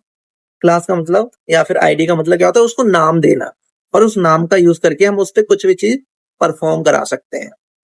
तो यहाँ पे मैं इसको ना क्लास दे देता हूँ, एक क्लास सिलेक्टर यूज करते हैं। एंड क्लास मान लो कि मैं दे देता हूँ, नाम दे दिया मैंने इसका, मान लो लाइन 1, मैंने इसका नाम दे दिया एक लाइन 1। अब मैं ना इस लाइन 1 का जो नाम दिया ना मैंने, इस लाइन 1 नाम से मैं इसको सिलेक्ट कर सकता हूँ। एंड मैं इस लाइन 1 का नाम यूज करके मैं इस पे कुछ भी चीज अप्लाई कराना चाहता हूँ। तो मैं मान लो कि इसका बैकग्राउंड कलर देना, मैंने हेलो कोडिंग एक्सपर्ट, मैंने इसका नाम दे दिया क्लास लाइन 1। ओके, तो मैं अब इसमें सीएसएस में लिखूंगा उस लाइन 1 जो नाम दिया था उसको मैं सिलेक्ट किस तरह से करूंगा। तो उसको सिलेक्ट करने के लिए क्लास, अपने क्लास देते हैं ना, उसको सिलेक्ट करने के लिए हम लिखते हैं डॉट, पहले लिखते हैं यहाँ पे डॉट। ओके, एंड उस क्लास का नाम, जो हमने क्लास का नाम क्या दिया है, लाइन 1, यहाँ पे लाइन 1 उसका नाम लिखेंगे। एंड यहाँ पे कर्ली ब्रैकेट्स लगाते हैं। एंड इस कर्ली ब्रैकेट के अंदर हम अपना कोड लिखते हैं कि जो चीज हम अप्लाई कराना चाहते हैं। तो उसमें सबसे पहले प्रॉपर्टी लिखते हैं। प्रॉपर्टी क्या है, बैकग्राउंड कलर। बैकग्राउंड कलर हमको सजेस्ट कर देगा। एंड यहाँ पे कर देते हैं इसका, मेरे को एक तो यार ना इसमें कलर नहीं दिखाई देते यार, कौन कौन से कलर चूज करूं, इतने कलर दे दे। मान लो कि ये ऑरेंज कलर का है, तो ये देखो हमने यहाँ पे ऑरेंज कलर का यहाँ पे ये कर दिया। तो हमने यहाँ पे क्लास सिलेक्शन के बेसिस पे इसको अप्लाई कर लिया। क्लास सिलेक्शन का जो किस तरह से यूज करते हैं, सबसे पहले हम यहाँ पे डॉट लगाते हैं एंड उस क्लास का नाम देते हैं। उस क्लास का हमने नाम क्या दिया है, तो हमने क्लास का नाम दिया लाइन 1 एंड कर्ली ब्रैकेट, उसके अंदर अपना कोड। तो इस तरह से हम अपना क्लास के बेसिस पे सिलेक्ट करते हैं। इसको ही मैं दे सकता हूँ, जैसे पैराग्राफ टैग है, इसको मैं एक क्लास दे सकता हूँ, क्लास क्लास, और इसका नाम दे देता हूँ लाइन 2। इसका मैंने क्लास दे दिया लाइन 2, नाम दे दिया। इस लाइन 2 के नाम से मैं इसको एक्सेस कर सकता हूँ। तो एक्सेस कैसे करते हैं, सबसे पहले तो यहाँ पे लिखते हैं डॉट, उसका क्लास का नाम तो लाइन लाइन 2 है, और यहाँ पे कर्ली ब्रैकेट लगा देंगे एंड इसका बैकग्राउंड कलर सजेस्ट कर देगा। मान लो कि इसका बैकग्राउंड करना है, लो भाई ये मेरे को कलर अच्छा लगता है ना, ये ना, ये वाला लो। हमने इसमें ये बैकग्राउंड कलर इस तरह से, हमने क्लास सिलेक्टर भी देख लिया कि किस तरह से हमारे क्लास सिलेक्टर का क्लास सिलेक्टर वो यूज किया है। चलो भाई, यहाँ पे हमने क्लास एलिमेंट सिलेक्टर देख लिया और यहाँ पे क्लास सिलेक्टर देख लिया। अब देखते हैं हम आईडी सिलेक्टर। आईडी सिलेक्टर की हम आईडी दे करके किस तरह से किसी भी एलिमेंट को सिलेक्ट कर सकते हैं।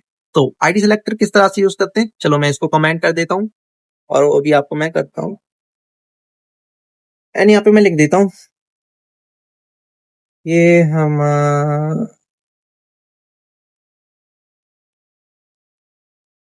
हमारे होते हैं क्लास जो स्टार्ट, जो सिलेक्ट होते हैं डॉट डॉट से। यहाँ पे इसको ना डॉट को मैं कर्ली ब्रैकेट में डाल देता हूँ, कर्ली ब्रैकेट में डालो डॉट से, ठीक है। उसको हम कहते हैं क्या, क्लास सिलेक्टर, जो कि हमारे डॉट से सिलेक्ट किए जाते हैं। चलो भाई ये हो गया। एंड इसके बाद आते हैं हमारे, इसको मैं कर लेता हूँ कमेंट आउट, लो भाई कमेंट कर दिया। अब इसमें हम करना चाहते हैं आईडी सिलेक्ट, कि आईडी सिलेक्टर किस तरह से, कि मान लो कि मेरे को इस हेलो कोडिंग एक्सपर्ट, इसको मेरे को आईडी किस बेसिस पे सिलेक्ट करना है, तो मैं कैसे सिलेक्ट करूंगा। तो मैं इसको ना एक आईडी दे सकता हूँ, मैंने जैसे क्लास दिया, इसको मैं आईडी दे सकता हूँ। इसको ना आईडी भी दे सकते हैं, इसको क्लास भी दे सकते हैं, कि मान लो कि अब मेरे को आईडी हटानी है, अभी क्लास हटानी है, मैं इसको आईडी देना चाहता हूँ। तो यहाँ पे क्लास को हटा करके मैंने इसको एक आईडी दे दूंगा।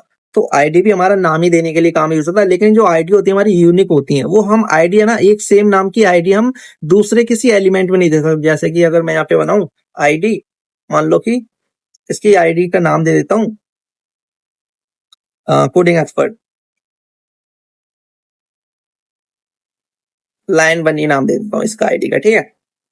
लाइन 1 में इसका नाम दे दिया लाइन, चलो भाई लाइन, हमने इस आईडी का नाम दे दिया। तो अब ना मैं किसी भी एलिमेंट में इस लाइन 1, इस नाम को हम दूसरे एलिमेंट में यूज नहीं कर सकते हम।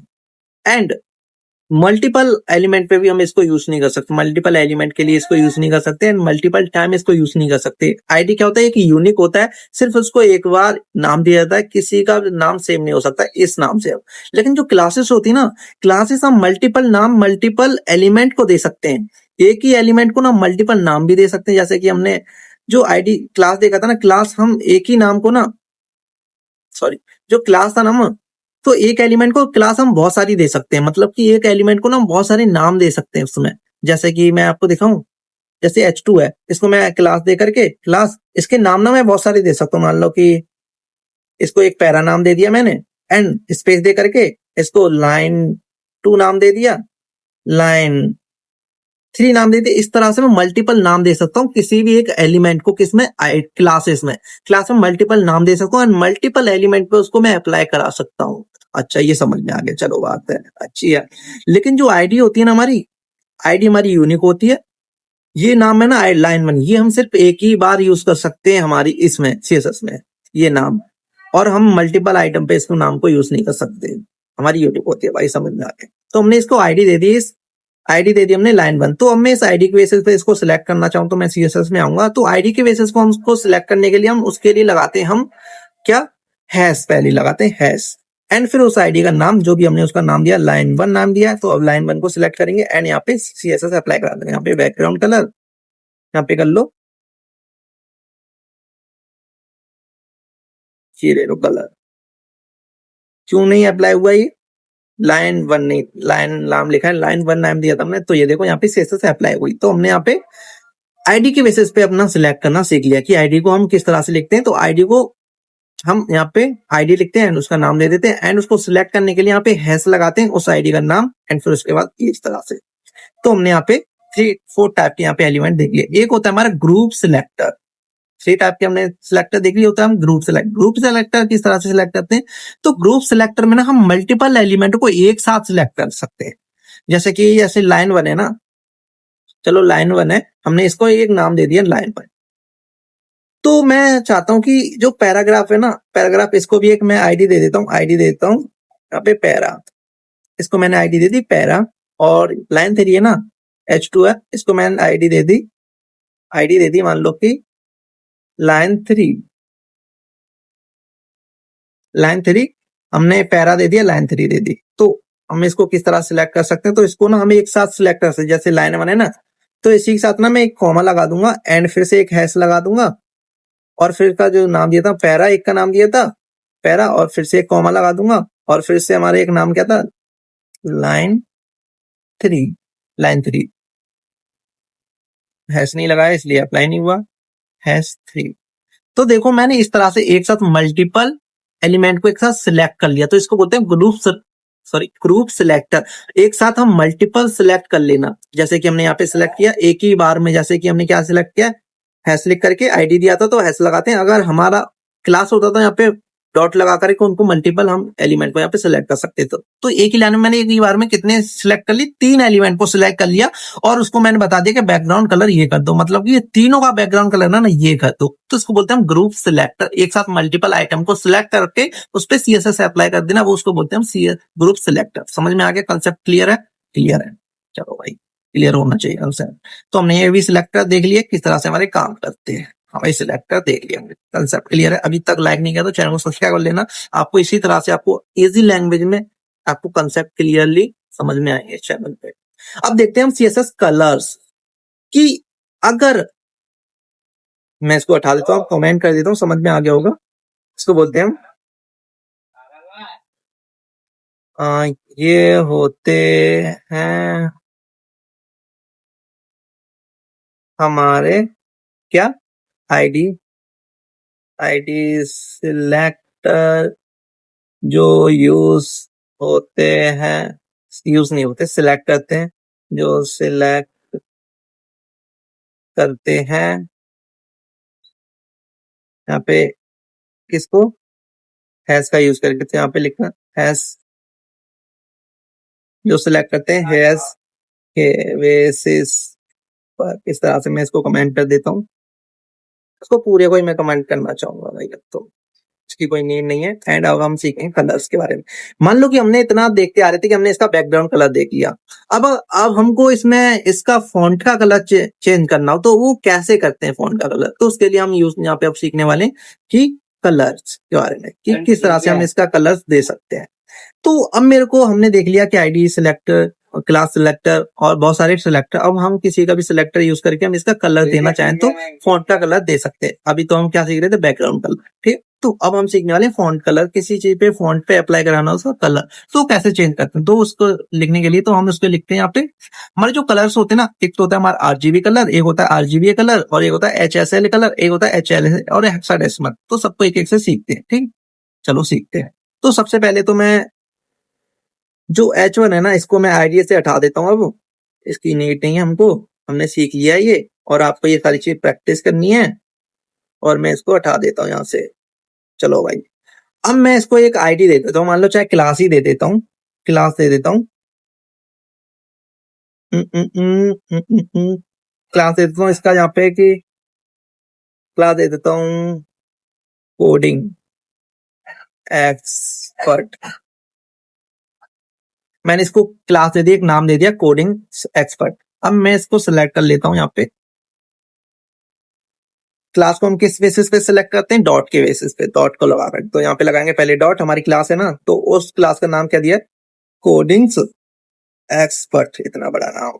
और इसको मैं अब फॉन्ट कलर देना चाहता हूँ मैं इसको, तो यहाँ पे हम लिखते हैं, यहाँ पे लिखते हैं कलर, कलर देते हैं, एंड यहाँ पे बता देते हैं कलर कौन सा देना चाहते हैं। तो यहाँ पे हम दे देते हैं क्या, एक मान लो कि कौन सा कलर देना चाहते हैं भाई, मान लो कि ऑरेंज। समझ नहीं आ रहा मेरे को, चलो ये वाला। तो हमने यहाँ पे ये वाला कलर चूज कर लिया। भाई ये वाला कलर थोड़ा बेकार नहीं लग रहा, नहीं लग रहा भाई, लो दूसरा दे देते हैं। समझ ही नहीं आ रहा भाई, पता नहीं कौन सा, ये लो, ये वाला हमने कलर दे दिया। तो हमने इसका फॉन्ट कलर है यहाँ पे इस तरह से लिख लिया है। तो फॉन्ट कलर चूज करने के लिए हम यहाँ पे सबसे पहले उसका प्रॉपर्टी बताते हैं कि क्या प्रॉपर्टी हमारी, हम बोले यहाँ पे कलर। कलर मतलब कि ये फॉन्ट का कलर होता है। तो हम यहाँ पे बोल रहे हैं कलर, और उसमें अप्लाई करा दो भाई कलर कौन सा है, यानी यहाँ पे लास्ट में सेमीकोलन लगा देना, कोई एरर नहीं आएगा बाद में, नहीं तो अच्छी प्रैक्टिस होती है ये लगाना, ठीक है। तो हमने इस तरह से कलर को अप्लाई करा सकते हैं अपने फॉन्ट में। अगर मान लो कि मेरे को इसको कलर देना है, तो यहाँ पे इसको भी मैं सिलेक्ट कर लूंगा। मान लो कि ये क्या था, इसका नाम क्या था, अब इसको कोई आईडी नहीं दिया ना, H2 है ना, H2 है, H2 है। चलो यहाँ पे हम H2 को सिलेक्ट कर लेते हैं। तो अगर कोई आईडी क्लास हमने नहीं दिया, तो उसको एलिमेंट के बेसिस पे सिलेक्ट कर लेंगे। तो एलिमेंट का नाम क्या था, H1, H2 को सिलेक्ट करना चाहते हैं, और उसको हम कलर देना चाहते हैं। तो कलर के लिए यहाँ पे फॉन्ट कलर नहीं बताना पड़ता है, बस कलर बता दो, तो कलर हमारा ऑटोमेटिकली यहाँ पे सिलेक्ट हो जाता है, वो किस फॉन्ट के लिए। तो यहाँ पे कलर बता दें, एंड कलर देना चाहते हैं कौन सा। ओ माय गॉड यार, कलर नहीं मिलते मेरे को यहाँ पे, ये वाला डीप पिंक, मान लो डीप पिंक कर दिया। तो लो भाई, लड़कियों का फेमस कलर। तो हमने इस तरह से इसको कलर भी दे दिया इस फॉन्ट को। तो इस तरह से हम कलर दे सकते हैं। एंड अब बताता हूँ मैं आरजीबी कलर क्या होते हैं।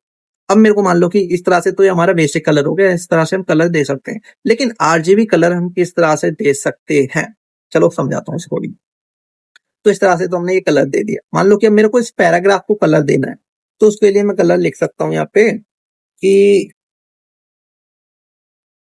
पैराग्राफ में मैं पी टैग रहा ना, उसका पी था ना, पी को हम सिलेक्ट करना चाहते हैं। एंड यहाँ पे क्या देना चाहते हैं, कलर, कलर देना चाहते हैं मान लो कि कौन सा, ग्रीन। भाई कॉलम क्यों कर दिया मैंने यार, कलर करना था, कलर। और यहाँ पे कलर देना चाहूंगा मैं कौन सा, मान लो कि ये ग्रीन है ना, ग्रीन, ग्रीन नाम देना चाहूंगा। भाई तुम यार कहाँ जा रहे हो यार, कहाँ जा रहे हो यार, तुम कहाँ जा रहे हो। ये देखो कौन सा एलिमेंट सेलेक्ट हो रहा है यहाँ पे, ग्रीन। तो भाई लो मैं ग्रीन, अरे यार देखिए है तो ग्रीन तो, हाँ चलो नहीं दिख रहा तो देखो, नहीं दिख रहा ना, कोई बात नहीं, अब मैं आपको दिखाता हूँ। ये एक बॉक्स ऐसा बन गया ना, बॉक्स ऐसा बन गया जरा बैठ गया इतना एक्सप्लेन करने में तो ये बॉक्स ऐसा है ना, इस पे आपको क्लिक करनी है, ये कलर वाला बॉक्स देख रहा ना, इस पे आपको ला करके कर्सर को यहाँ पे क्लिक करना है। तो आपके सामने इस तरह से एक बॉक्स आ जाएगा, इस तरह से एक बॉक्स आ जाएगा। तो अब यहाँ से ना आप इस किसका कोई सा भी कलर यहाँ पे चूज कर सकते हो। यहाँ पे सिलेक्ट करोगे इस तरह से, माउस पे क्लिक करना, तो आपका उस तरह का आप कलर ले सकते हो। एंड यहाँ पे देखो, यहाँ पे अपनी मन मर्जी का कोई सा भी कलर है वो यहाँ पे ले सकते हो, और आपका कलर वो अप्लाई हो जाएगा, ये देख रहे हो। तो इस तरह से आप कलर के साथ में यहाँ पे खेल सकते हो। ये लो, ये कलर अप्लाई करना, ये वाला कलर अप्लाई करना, ये वाला कलर करना, कौन सा अच्छा लग रहा है भाई, मैं तो घूम गया इस कलर में। तो ये लो मान लो कि ये वाला कलर दे दो, ब्लू कलर का। तो इस तरह से मैं कलर को अप्लाई करा सकता हूँ एंड यहाँ पे। अब यहाँ पे देख पा रहे होगे कि यहाँ पे कलर हमने तो वो दिया था, तो अब यहाँ पे कुछ वैल्यू बन के आ गई यहाँ पे RGB एंड ब्रैकेट में 91, 25, 223। ये क्या है, इसका मतलब क्या है भाई ये RGB? चलो मैं एक्सप्लेन करता हूँ। तो किसी को तो बोलते हैं RGB कलर। R का मतलब होता है रेड, G का मतलब होता है ग्रीन, B का मतलब होता है blue. RGB red, blue, green, ये जो 3 कलर्स है ना, इस कलर से ना कोई सा भी दुनिया का कलर बना सकते हैं हम। इन 3 कलर से, कौन सा कलर? रेड, ग्रीन, ब्लू, ये 3 कलर होते हैं ना, इनसे हम कोई सा भी कलर बना सकते हैं। यहाँ पे ये लिखा ना 91, 25, इसका क्या मतलब है फिर? तो ये ना हमारी एक रेंज होती है किसी भी कलर की। एक कलर की ना हमारी जो RGB कलर होते हैं ना, RGB एक कलर होता है, मान लो रेंज, मान लो कि रेड, उसकी ना एक रेंज होती है रेड कलर की।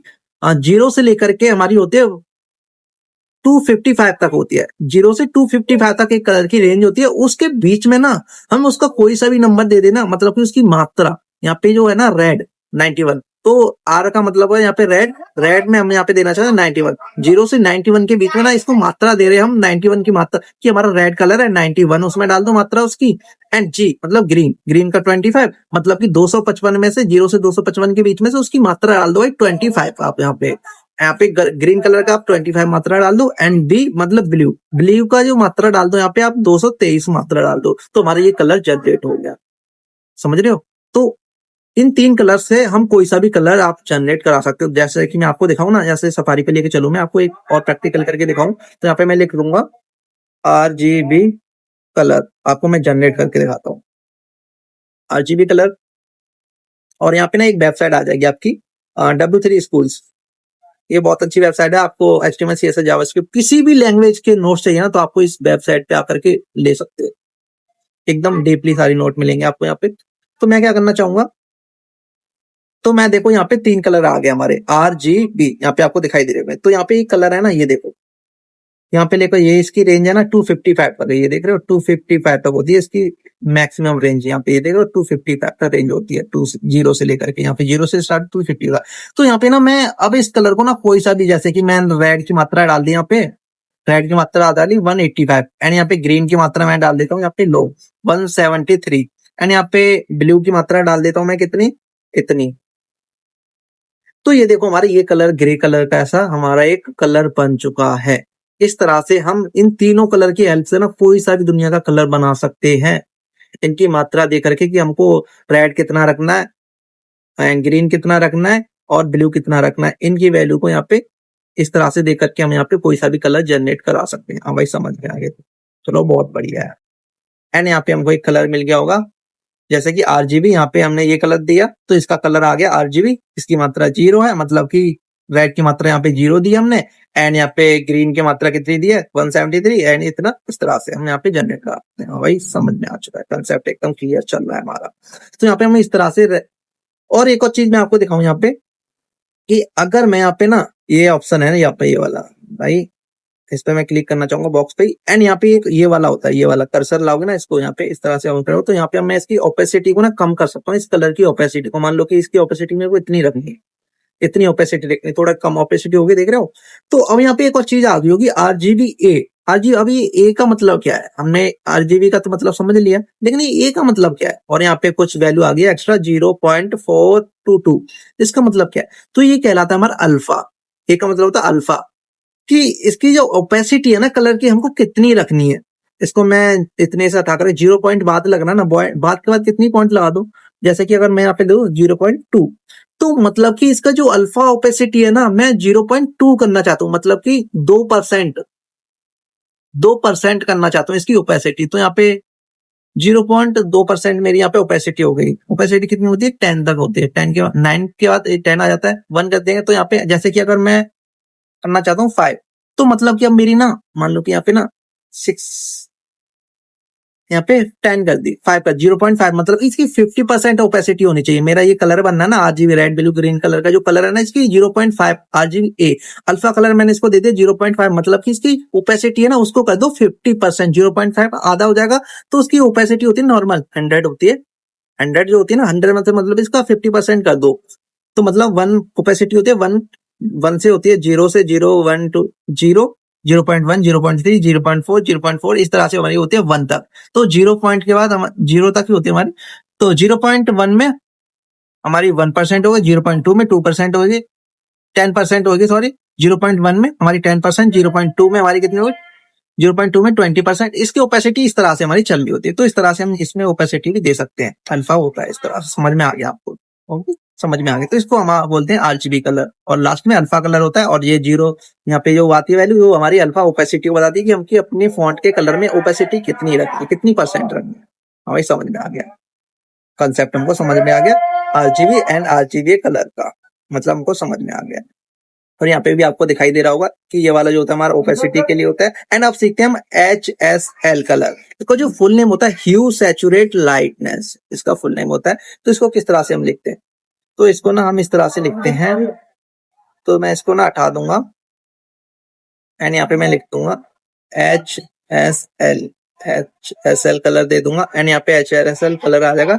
एंड यहाँ पे बताएगा मेरे को ह्यू, ह्यू मतलब कि इसमें हम ह्यू की मात्रा कितना देना, कलर कितना देना चाहते हैं।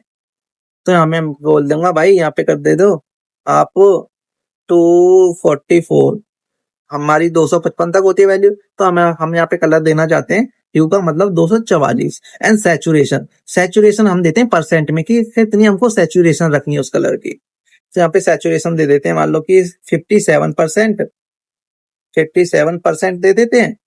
एंड यहाँ पे लाइटनेस बता देते हैं। लाइटनेस मतलब कि जो आपका कलर है वो कितना लाइट दिखना चाहिए, कितना डार्क दिखना चाहिए। तो ये लाइटनेस है ना, वो हमारी चलती है 100% पे, हमारा बिल्कुल इनविजिबल हो जाएगा। इनविजिबल मतलब कि ट्रांसपेरेंट हो जाएगा 100% पे, और 0% एकदम डार्क हो जाता है। तो मैं बोल दूंगा यहाँ पे कि भाई इसको दे दो 50%। तो ये देखो हमारा ये कलर बन चुका है यहाँ पे। अगर मैं इसकी वैल्यू को यहाँ पे करना चाहूँ 255 तो मान लो कि 24, तो ये वाला कलर बन गया हमारा, ये वाला कलर बन गया SSL। तो ये वाला कलर बन गया। एंड यहाँ पे मैं देना चाहूँ 9, तो यहाँ पे 294 का हमारा ये वाला कलर बन गया।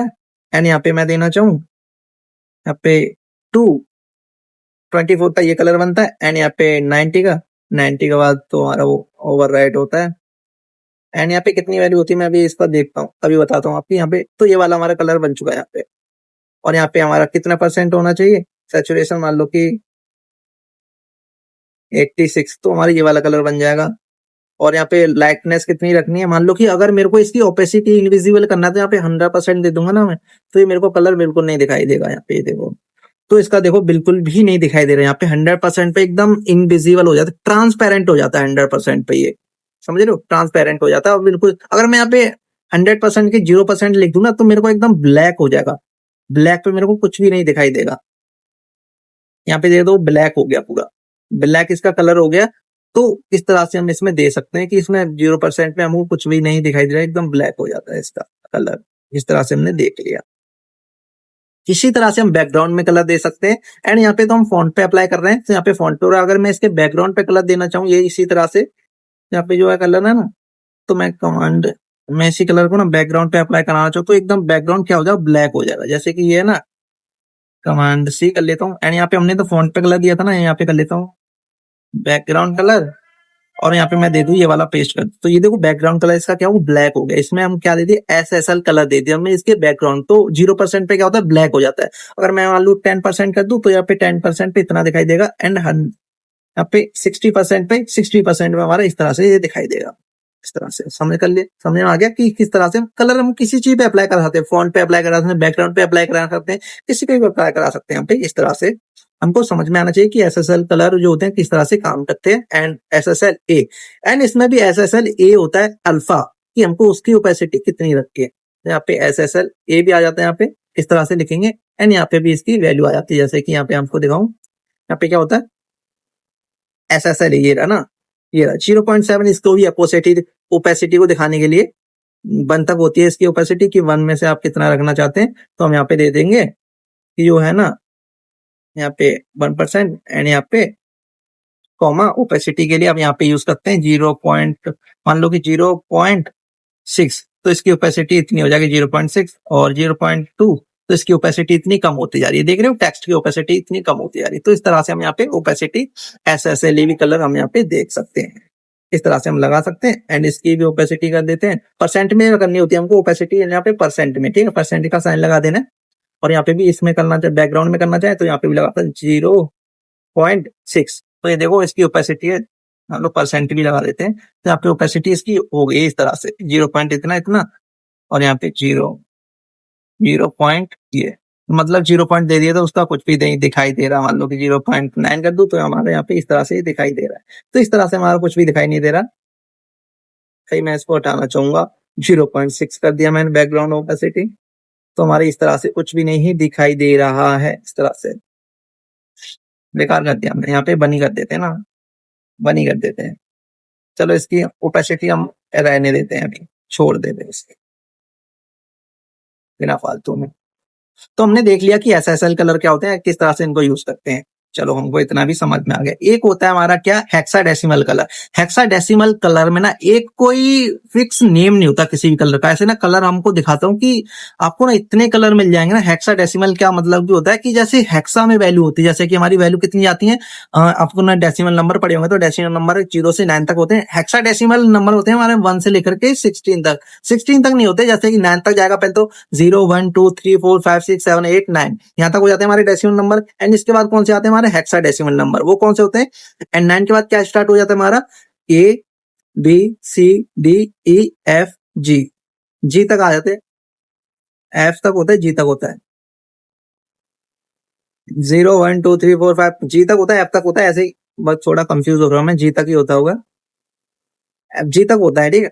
तो वहां तक हमारे कलर जाते हैं, वो उनको बोलते हैं हेक्साडेसिमल। हमारे 0 से लेकर के और एफ तक के बीच में ना हमारा कोई सा भी कलर आ सकता है, उसको बोलते हैं हेक्साडेसिमल। ये मैं आपको ब्राउजर करके दिखाता हूँ, यहाँ पे हेक्साडेसिमल कलर आपको सर्च करके दिखाता हूँ कि हमारी वैल्यू आती है ना, उसमें कैपिटल लेटर भी, उसमें सॉरी जो हमारे एबीसीडी के ए से लेकर के एफ तक का जो अल्फाबेट्स होते हैं हमारे, वो आ जाएंगे, मिक्स हो जाएंगे, और नंबर्स में भी मिक्स हो जाएंगे। 0 से लेकर 9 तक कोई भी नंबर होगा, एंड उसमें हमारे एबीसीडी भी कैपिटल कैपिटल या स्मॉल लेटर में भी वो भी हमारे यहाँ पे ऐड हो जाते हैं। उनको बोलते हैं हम हेक्सा नंबर्स बोलते हैं, हेक्सा कलर्स बोलते हैं, जिसमें एबीसीडी भी आ जाए फॉर्मेट में। यहाँ में मैं लिख के दिखाता हूँ, यहाँ पे हेक्सा कलर्स, तो यहाँ पे हेक्सा कलर, अरे यार यहाँ पे हेक्साडेसिमल लिखूंगा, हेक्साडेसिमल, अरे नंबर नहीं भाई, डेसिमल कलर, यहाँ पे कलर, भाई कलर लिखना है ना, लो कलर लिख दिया मैंने।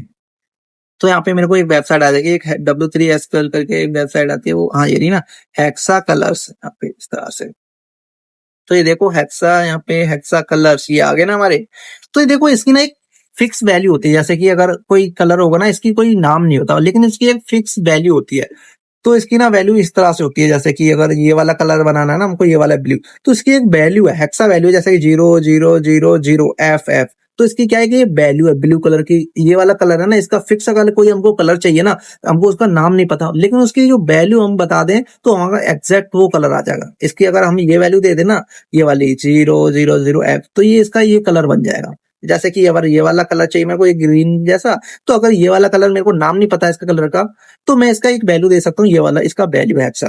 तो हैश करके इसका मतलब क्या होता है, तो देखो ये दो वैल्यू है ना, ये वाली 3C, दो वैल्यू होती है हमारी रेड के लिए, जो हमने देखा था आरजीबी कलर, दो वैल्यू होती है रेड के लिए, और ये दो वैल्यू होती है हमारी बीच वाली, वो होती है हमारी रेड ब्लू के लिए और ग्रीन के लिए। एंड जो दो वैल्यू होती है वो हमारी दो दो वैल्यू करके होती है, रेड जी आरजीबी की कलर की दो दो वैल्यू, मान लो कि 6 डिजिट में हमारा हेक्सा कलर है, वो होता है हमारा, ठीक है। तो यहाँ पे जो हमारा हेक्सा कलर होगा 6 डिजिट में होगा, जैसे 2 4 6 हैश के बाद हमारा यहाँ पे 6 डिजिट में हमारा हेक्सा कलर होता है। और जो 6 डिजिट होता है, 2 डिजिट हमारी किसके लिए होती है, हमारा जो आरजीबी में होता है रेड के लिए होती है 2 डिजिट, एंड 2 डिजिट होती है हमारी ग्रीन के लिए, 2 डिजिट होती है हमारी ब्लू के लिए। ये आपको कंसेप्ट समझ में आ गया। मान लो कि अगर मेरे को ये वाला कलर अप्लाई कराना अपनी उसमें वेबसाइट में, ये वाला, तो मैं यहाँ पे हेक्सा वैल्यू को कॉपी कर लूंगा एंड वहां पे अप्लाई करा दूंगा, तो मेरा ये वाला कलर आ जाएगा।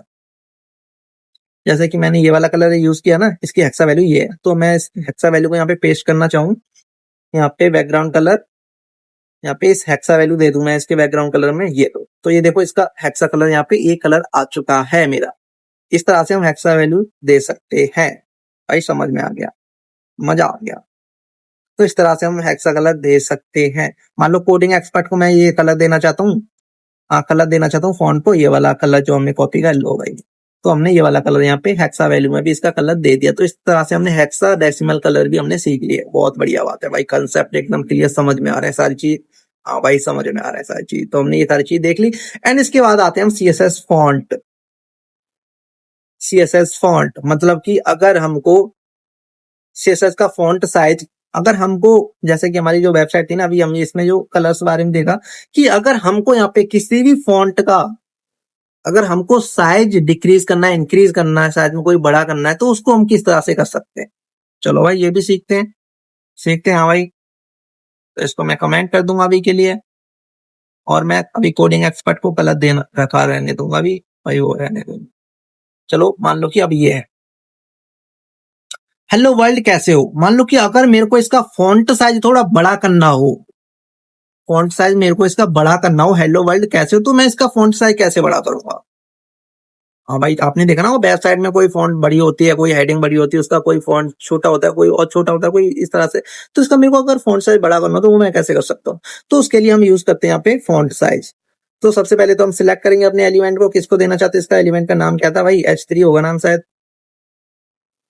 हेलो वर्ल्ड कैसे हो, उसका H2 नाम है। हाँ भाई H2 नाम को पहले तो हम एलिमेंट को सिलेक्ट करते हैं। H2 को नाम क्या था, H2। आपको जैसे जैसे कोड है ना, अगर आपको ये वैल्यू याद नहीं रहती ना, वैल्यू भाई किसी को ये सारी चीज याद नहीं रहती है, डेवलपमेंट में किसी को भी सारी चीज याद नहीं रहती है। बस आप जैसे जैसे इसको सीखते जाओगे ना, सीखते जितनी प्रैक्टिस करते हो आपको ऑटोमेटिकली ये सारी चीज याद हो जाती हैं। आपको प्रैक्टिस करने की बस नीड है इसमें। जितना आप प्रैक्टिस करते रहते हो, जितना मैं आपको सिखा रहा हूँ, इसकी बस प्रैक्टिस करते रहो ना, ये सारी चीज आपको ऑटोमेटिकली याद हो जाएंगी। कोई भी डेवलपर होता है ना, कोई भी यूट्यूबर देख लो, उसको ये सारी चीज किसी को भी याद नहीं है। किसी को पूछ के भी देख लेना भाई, आपको ये सारी चीज याद है सीएसएस में, नहीं। बस वो क्या करता है कि हाँ भाई कलर चेंज करने के लिए, हाँ हमने एक बार ये चीज सीखी थी, कलर चेंज करने के लिए तो फॉन्ट कलर होता था।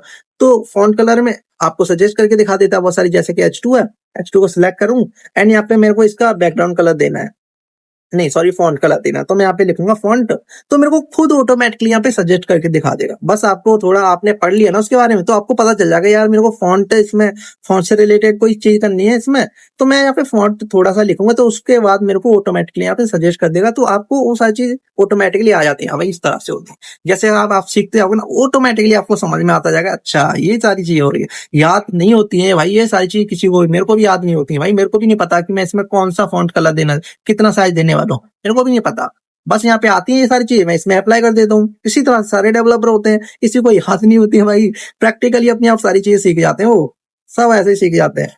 तो ये तो मैं अब इसमें देना चाहता हूँ फॉन्ट साइज। तो यहाँ पे हम लिखते हैं फॉन्ट साइज के लिए फॉन्ट साइज, तो इस तरह से। एंड फिर हम यहाँ पे बता देते हैं कि इसका जो साइज देना चाहते हैं हम, लार्ज रखना चाहते हैं, लार्जर रखना चाहते हैं, मीडियम रखना चाहते हैं, एक्स लार्ज रखना चाहते हैं, extra large, small extra small रखना चाहते हैं, एक्स एक्स स्मॉल रखना चाहते हैं। मान लो कि मेरे को यहाँ पे रखना है लार्जर, तो यहाँ पे लार्जर पे क्लिक करूंगा, तो यहाँ पे लार्जर में इतना हो जाएगा भाई, छोटा हो गया ये तो। लार्जर मतलब कि इतना होता है फॉन्ट साइज इसका, लार्जर। और मैं एक्स्ट्रा एक्स्ट्रा लार्ज कर दूं इसमें,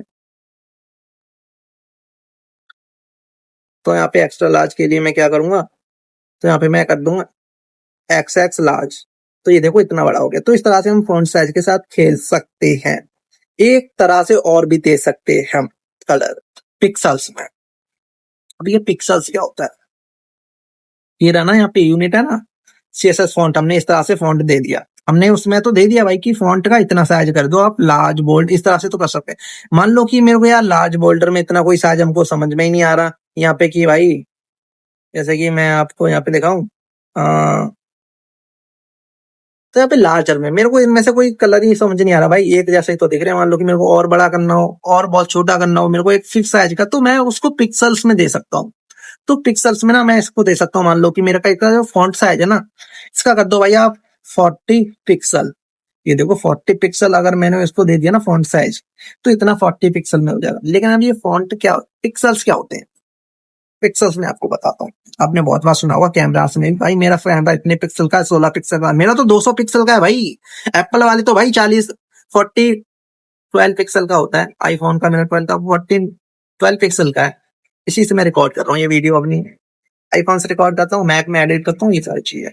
तो भाई पिक्सल का मतलब क्या होता है मैं आपको बताता हूँ। जो हमारी स्क्रीन की स्मॉलेस्ट यूनिट होती है ना, हमारा स्क्रीन की सबसे स्मॉल यूनिट, उसको बोलते हैं हम पिक्सल। एक फिक्स साइज होता है इसका, पिक्सल का।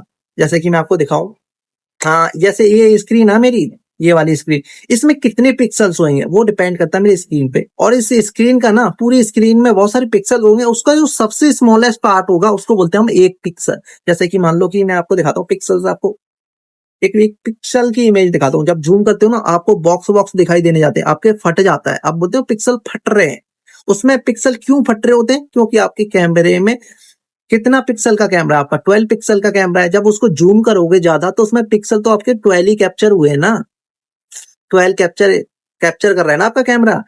अगर 200 कैमरा का पिक्सल होगा तो उसमें ज्यादा पिक्सल आएंगे, तो उसमें ज्यादा पिक्सल आएंगे तो आपकी इमेज की क्वालिटी ज्यादा बढ़ेगी। तो आपके पिक्सल कितना भी जूम करो तो आपके फटते नहीं है भाई।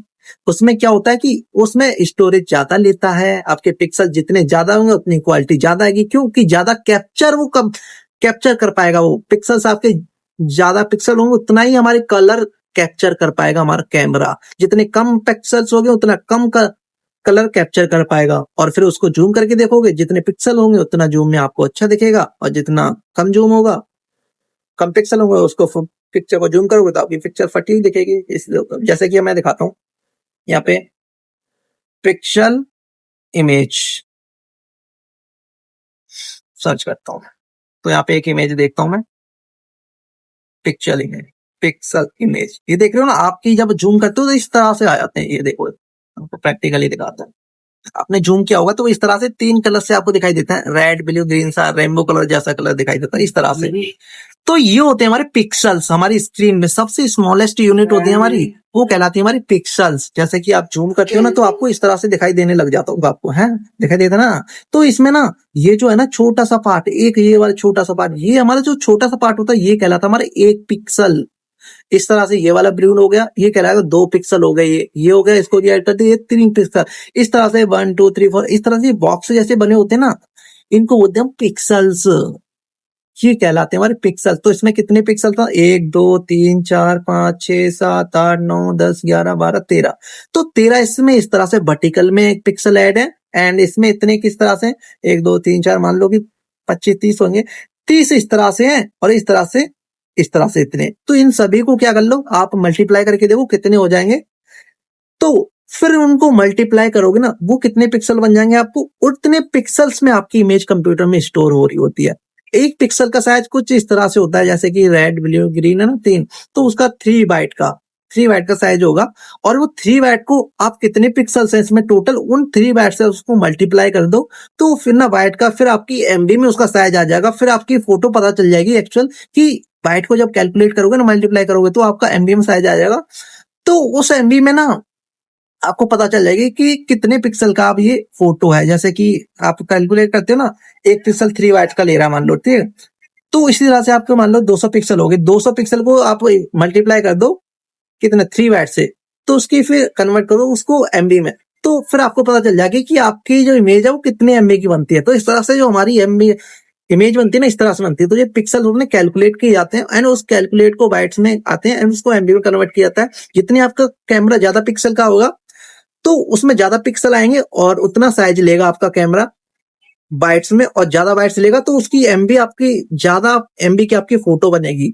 तो इस तरह से ज्यादा पिक्सल का कैमरा होता है ना, वो ज्यादा एमबी लेता है, ज्यादा एमबी का साइज होता है उसका फोटो। कम पिक्सल का कैमरा होगा तो उसमें कम एमबी की फोटो बनेगी। क्यों? क्योंकि जो साइज है ना उसका कैलकुलेट करके स्टोर किया जाता है, और उस स्टोर को हम एमबी में कन्वर्ट करते हैं। तो उसका साइज आपको इस तरह से दिखाई दे रहा है कि मेरी फोटो 10 एमबी की आती है मेरे फोन में, तो आपका पिक्सल आपका डिपेंड करता है कि आपके कैमरे का पिक्सल ज्यादा है तो आपकी फोटो ज्यादा एमबी की आ रही है। आपका 10 12 6 पिक्सल का कैमरा तो उसमें फोटो आपकी केबीस में ही आएगी, क्योंकि इसमें बाइट का जो होता है ना, बाइट्स वो कम बाइट्स लेगा ना, कम पिक्सल का है, तो इस तरह से स्टोर होगा। और बहुत सारी टेक्निक यूज की जाती है मोबाइल में, कि मान लो कि अगर कोई ज्यादा बड़ा पिक्सल है ना, कि किस तरह से पिक्सल को रिड्यूस करते हैं इमेज से, तो वो सारी चीज बहुत सारी टेक्निक यूज की जाती है हमारी।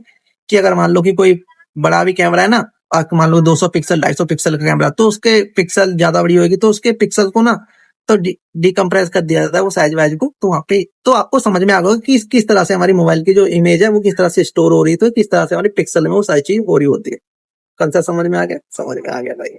चलो, तो आपको यहाँ पे पिक्सल का मतलब समझ में आ गया कि पिक्सल जो होता है ना हमारे इस जो स्क्रीन का सबसे स्मॉलेस्ट पार्ट होता है ना उसको हम कहते हैं पिक्सल। एक पिक्सल मतलब कि एक बॉक्स हमारी स्क्रीन का जो हमने अभी दिखाया था वो एक बॉक्स हमारे एक पिक्सल। तो यहाँ पे हम बोल रहे हैं कि भाई 40 पिक्सल मतलब हमारी स्क्रीन के ना 40 पिक्सल को यूज करो और यहाँ पे इसको ना जूम करेंगे ना H1, ये ना हमारे 40 पिक्सल में आ रहा है इतना बड़ा। इतने में क्या हो रहा है हमारे 40 पिक्सल्स आ रहे हैं। 40 पिक्सल का ये हमारे स्टोर कर रहा है, यहाँ पे मेमोरी ले रहा है। 40 पिक्सल को हम बाइट्स में 40 पिक्सल को हम अपनी स्क्रीन में इतने साइज का दिखाई दे रहा होगा। ये सारी चीज आपको समझ में आ गया?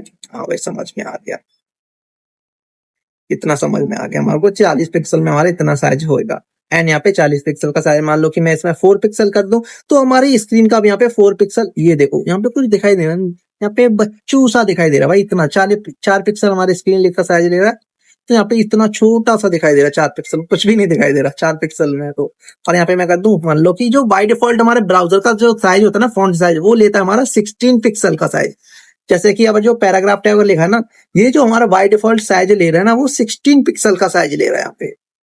और मैं जैसे 16 पिक्सल करूँ ना इसको फॉन्ट साइज को H2 को, तो इसके बराबर हो जाएगा पैराग्राफ पे। मैं यहाँ पे जैसे 16 पिक्सल करूँ ना इसको 16, तो ये देखो पैराग्राफ के यहाँ पे साइज के बराबर हो गया। थोड़ा सा बड़ा दिख रहा है क्यों? क्योंकि इसमें हमने हेडिंग टैग यूज किया H1, तो उसका सबसे बड़ा साइज होता है, तो इसी तरह से हमारे यहाँ पे दिखाई दे रहा। तो हमने यहाँ पे 16 पिक्सल पे हमारा इस तरह से दिखाई दे रहा होता है। तो बाय डिफॉल्ट हमारा ब्राउजर का साइज होता है कितना लेता है? 16 पिक्सल का हमारा दिखाई देता है। ठीक है भैया, समझ में आ गया पिक्सल का कि किस तरह से हम अपने फॉन्ट को पिक्सल में दे सकते हैं एंड उस तरह से हम वैसे भी दे सकते हैं। जैसे कि हमने फॉन्ट साइज हम दे सकते हैं इस तरह से एंड इस तरह से पिक्सल में दे सकते हैं। एक होता है हमारे यूनिट में भी हम अपने फॉन्ट साइज को दे सकते हैं। फॉन्ट साइज को हम यूनिट में भी दे सकते हैं। ईएम यूनिट, ईएम किस तरह से काम करता है? तो ये जो होता है हमारा relative to find the parent element. Parent element कहने का मतलब क्या? जैसे कि कैसे समझाऊं मैं आपको यार इसको। पेरेंट एलिमेंट का मतलब है जैसे कि ये वाला जो एलिमेंट है ना, मैं बढ़िया हूं आप कैसे हो, तो इसके ऊपर कौन सा एलिमेंट होगा? तो इसके जो ऊपर एलिमेंट होगा ना वो कहलाएगा इसका पेरेंट एलिमेंट। जैसे कि ये ना मैं बढ़िया हूं, इसके ऊपर कौन सा एलिमेंट है? तो इसके ऊपर हमारा एलिमेंट है ये वाला, हेलो वर्ल्ड कैसे हो, ये इसके ऊपर एलिमेंट, तो इसका पेरेंट कहलाएगा। एंड इसका पेरेंट कौन कहलाएगा? इसका पेरेंट ये पैराग्राफ वाला कहलाएगा, ये इसके ऊपर है। एंड इसका एलिमेंट क्या कहता है? ये वाला हेलो वर्ल्ड कोड। तो इसके बाद तो ऊपर कोई एलिमेंट नहीं, ये इसके बाद कोई एलिमेंट नहीं ना, तो इसका पेरेंट कहलाएगा हमारा क्या? Body, body tag. तो बॉडी में ये सारी चीजें ना, तो इसका सबका ना पेरेंट एलिमेंट कौन कहलाएगा? बॉडी, क्योंकि ये सारे बॉडी के अंदर आ रहे हैं। एंड बॉडी के अंदर जितना भी कुछ आएगा वो हमारा पेरेंट एलिमेंट, ये सारे हमारे चाइल्ड एलिमेंट है बॉडी के। समझ में आ गया? और बॉडी क्या है? इनका पेरेंट एलिमेंट है।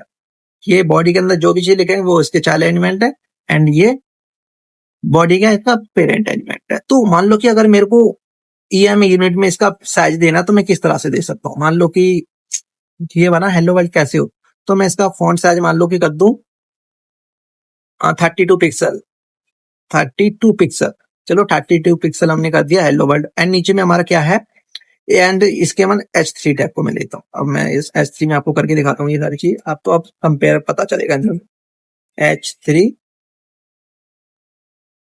H3 टैग लेता हूँ एंड यहाँ पे एलिमेंट को सिलेक्ट करता हूँ। अब मैं यहाँ पे देना चाहता हूँ मान लो कि फॉन्ट साइज देना चाहता हूँ मान लो कि 2em 2em 2em मतलब कहने का मतलब जो हमारा 32 पिक्सल है ना, इस पेरेंट एलिमेंट का 2 गुना कर दो, मतलब 2 गुना कर दो।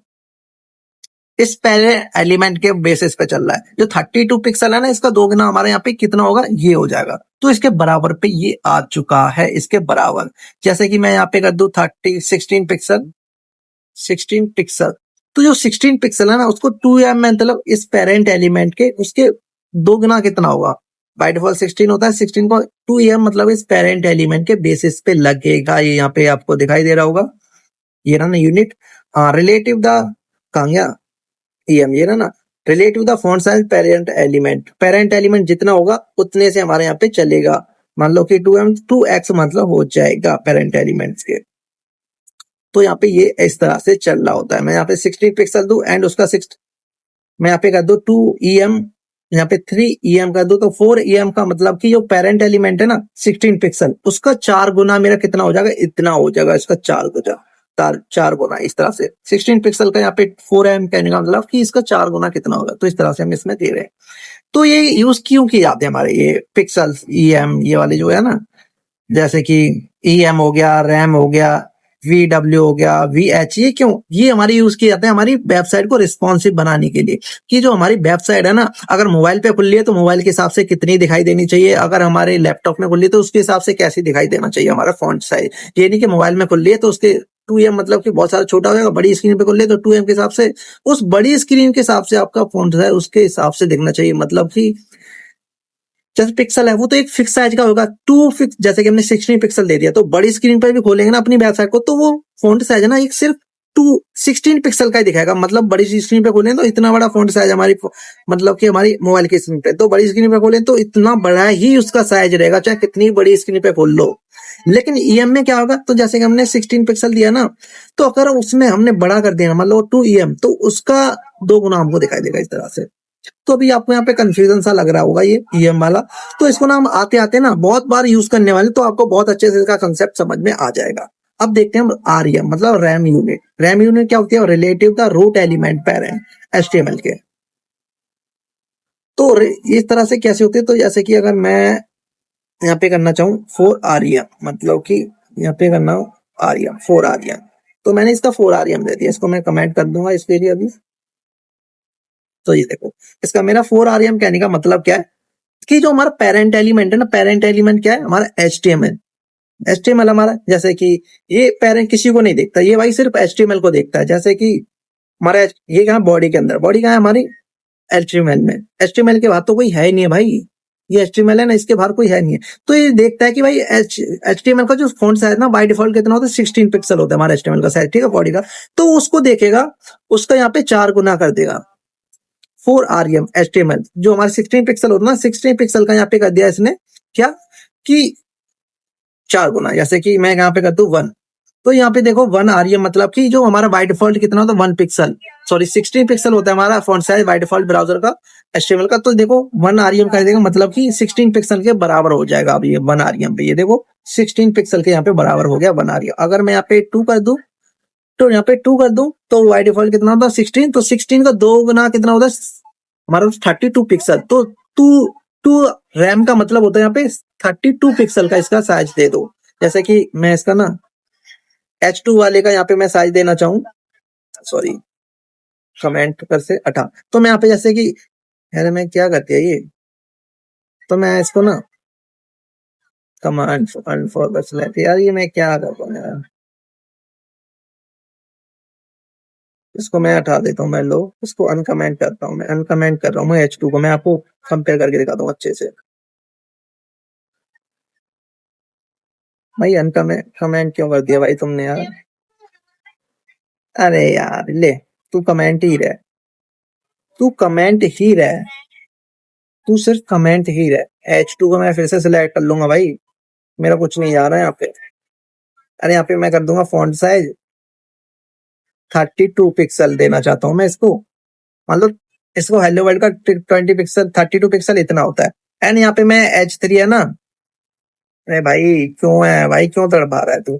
मैं यहाँ पे H3 का साइज में कर दूंगा, H3 का साइज में कर दूंगा, H3 का साइज मान लो कि मैं 2REM, मतलब 2REM का मतलब क्या हो जाएगा, मैं यार यहाँ पे font size 2REM, font size मतलब 2REM, तो 2REM पे मतलब इसके साइज के ही बराबर साइज है इसका, मतलब कि 32 पिक्सल होता है, तो 2REM का मतलब बाय डिफॉल्ट कितना होता है 16 पिक्सल।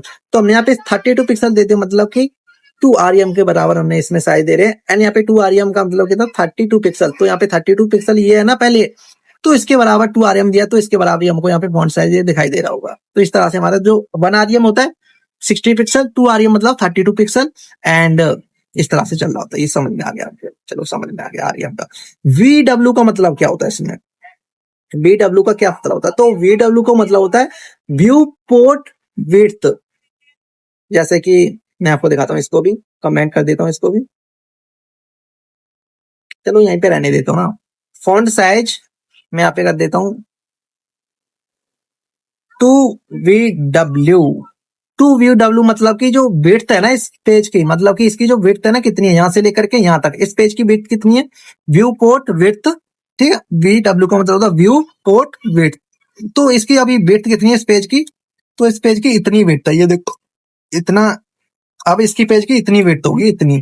तो अब मैं इसको देना चाहता हूँ 2VH, सॉरी 2VW मतलब व्यू पोर्ट हाइट, ये इतनी परसेंट 100% पे मेरी इतनी दिखाई दे रही है, इतनी इसकी विड्थ है, ठीक है। तो इसका ना 2VH मतलब कि 2% कितना है इसका, तो 2% पे मेरा यहाँ पे ये इतना दिखाई दे रहा होगा, 100% का 2% मेरे को यहाँ पे इतना ये दिखाई दे रहा होगा। जैसे कि मैं इसको छोटी करूंगा ना, उसका मेरा 2% में कितना छोटा हो जाएगा, इतना छोटा हो जाएगा 2% पे। जितनी साइज बड़ी होगी ना, जितनी हमारी साइज स्क्रीन की विड्थ जितनी बड़ी होगी ना, उसका 2% लेगा मेरा यहाँ पे। कितनी बड़ी कर लो स्क्रीन, उसके हिसाब से ये तो बोलेगा भाई मैं उसके हिसाब से 2% अपना ले लूंगा, तो मैं स्क्रीन कितनी भी बड़ी कर लो, चाहे आप बड़ी स्क्रीन पे चला लो चाहे छोटी स्क्रीन पे चला लो, मैं उस स्क्रीन के हिसाब से अपना 2% ले लूंगा एंड फॉन्ट साइज अपना उतना रखूंगा मैं।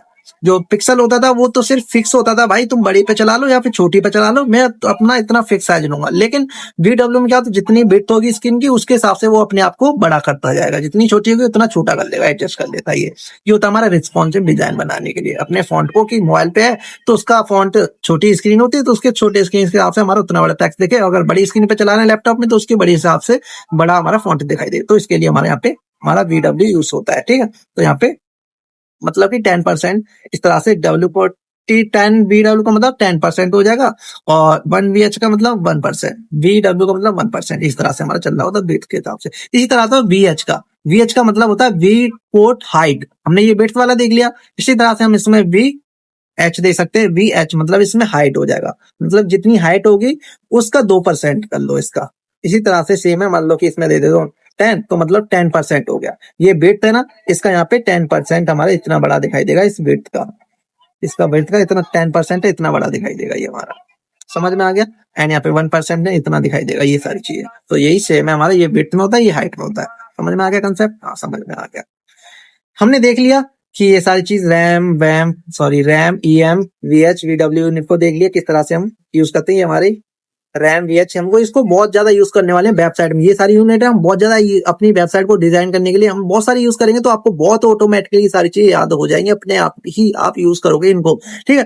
तो ये टेंशन लेने की कोई बात नहीं। एक होता है परसेंटेज में यूनिट देना, जैसे कि हम इसका फॉन्ट साइज ना परसेंटेज में भी दे सकते हैं। परसेंटेज में किस तरह से, जैसे कि अगर मान लो कि मेरे को फॉन्ट साइज है जैसे रखना है एक, मान लो कि 45% रखना है, 45%, तो यहाँ पे 45% पे मेरा फॉन्ट साइज इस तरह से दिखाई देगा। मान लो कि मेरे को देना है 96%, तो 90% पे मेरे को इस तरह साइज दिखाई देगा। कि इसका जो 100% पे जो हमारी वेबसाइट होती है ना, जूम हमारी 100% पे जो उसका जो 96% होगा ना हमारे स्क्रीन के हिसाब से, तो उसके हिसाब से हमारे यहाँ पे फॉन्ट साइज दे सकते हैं इस तरह से। अगर इसको हम इंक्रीज करना चाहो, मान लो कि 154% देना चाहते हैं इसका फॉन्ट साइज, तो हम इसमें परसेंटेज में भी दे सकते हैं। इसको हम एडजस्ट करेंगे, स्क्रीन को जितनी बड़ी करेंगे तो उसके हिसाब से ये हमारे यहाँ पे दिखाई देगा, और ये हमारा एक फिक्स साइज रहता है स्क्रीन के हिसाब से। बस ये हम परसेंटेज में दे सकते हैं, स्क्रीन बड़ी करेंगे बस यहाँ पे छोटा नहीं होगा बड़ा नहीं होगा, एक फिक्स साइज रखेगा यहाँ पे भी।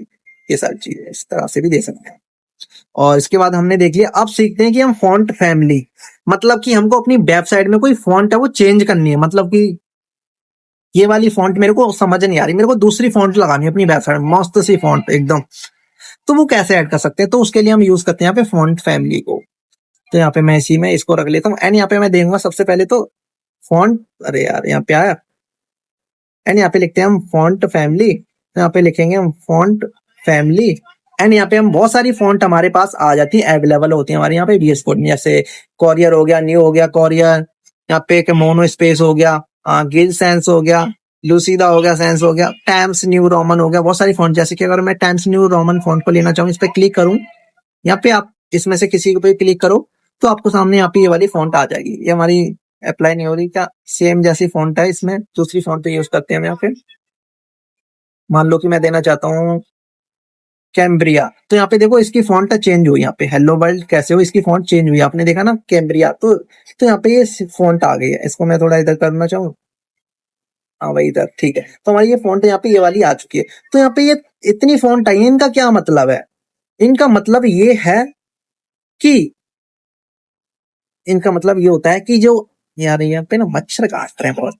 तो इसका मतलब ये होता है, जो कैम्ब्रिया ना इतनी फॉन्ट हमारी क्यों आ गई, मतलब कि ये फॉन्ट देनी चाहिए। तो इसका मतलब इतनी फॉन्ट हमें इसलिए ऐड होती है हमारी ऑटोमेटिकली, कि अगर हमारी ये कैम्ब्रिया ना ये फॉन्ट हमारी काम नहीं कर रही है ना, तो हमारी ये वाली फॉन्ट अप्लाई हो जाएगी, कोकिन, ठीक है, ये वाली। और फिर ये वाली फॉन्ट किसी ब्राउजर में, मान लो कि कोई ब्राउजर सपोर्ट नहीं करता इस वाली फॉन्ट को, तो ये वाली फॉन्ट अप्लाई होगी, जैसे कि सफारी, फायरफॉक्स, मोजिल्ला, कोई ब्राउजर मान लो कि इस फॉन्ट को, कैम्ब्रिया को सपोर्ट नहीं करता, तो आपकी वेबसाइट क्या होगी, वहां पे क्रैश हो जाएगी, आपको दिखाई नहीं देगा ना उस वेबसाइट में कुछ भी, इस सपोर्ट ही नहीं करता वो ब्राउजर।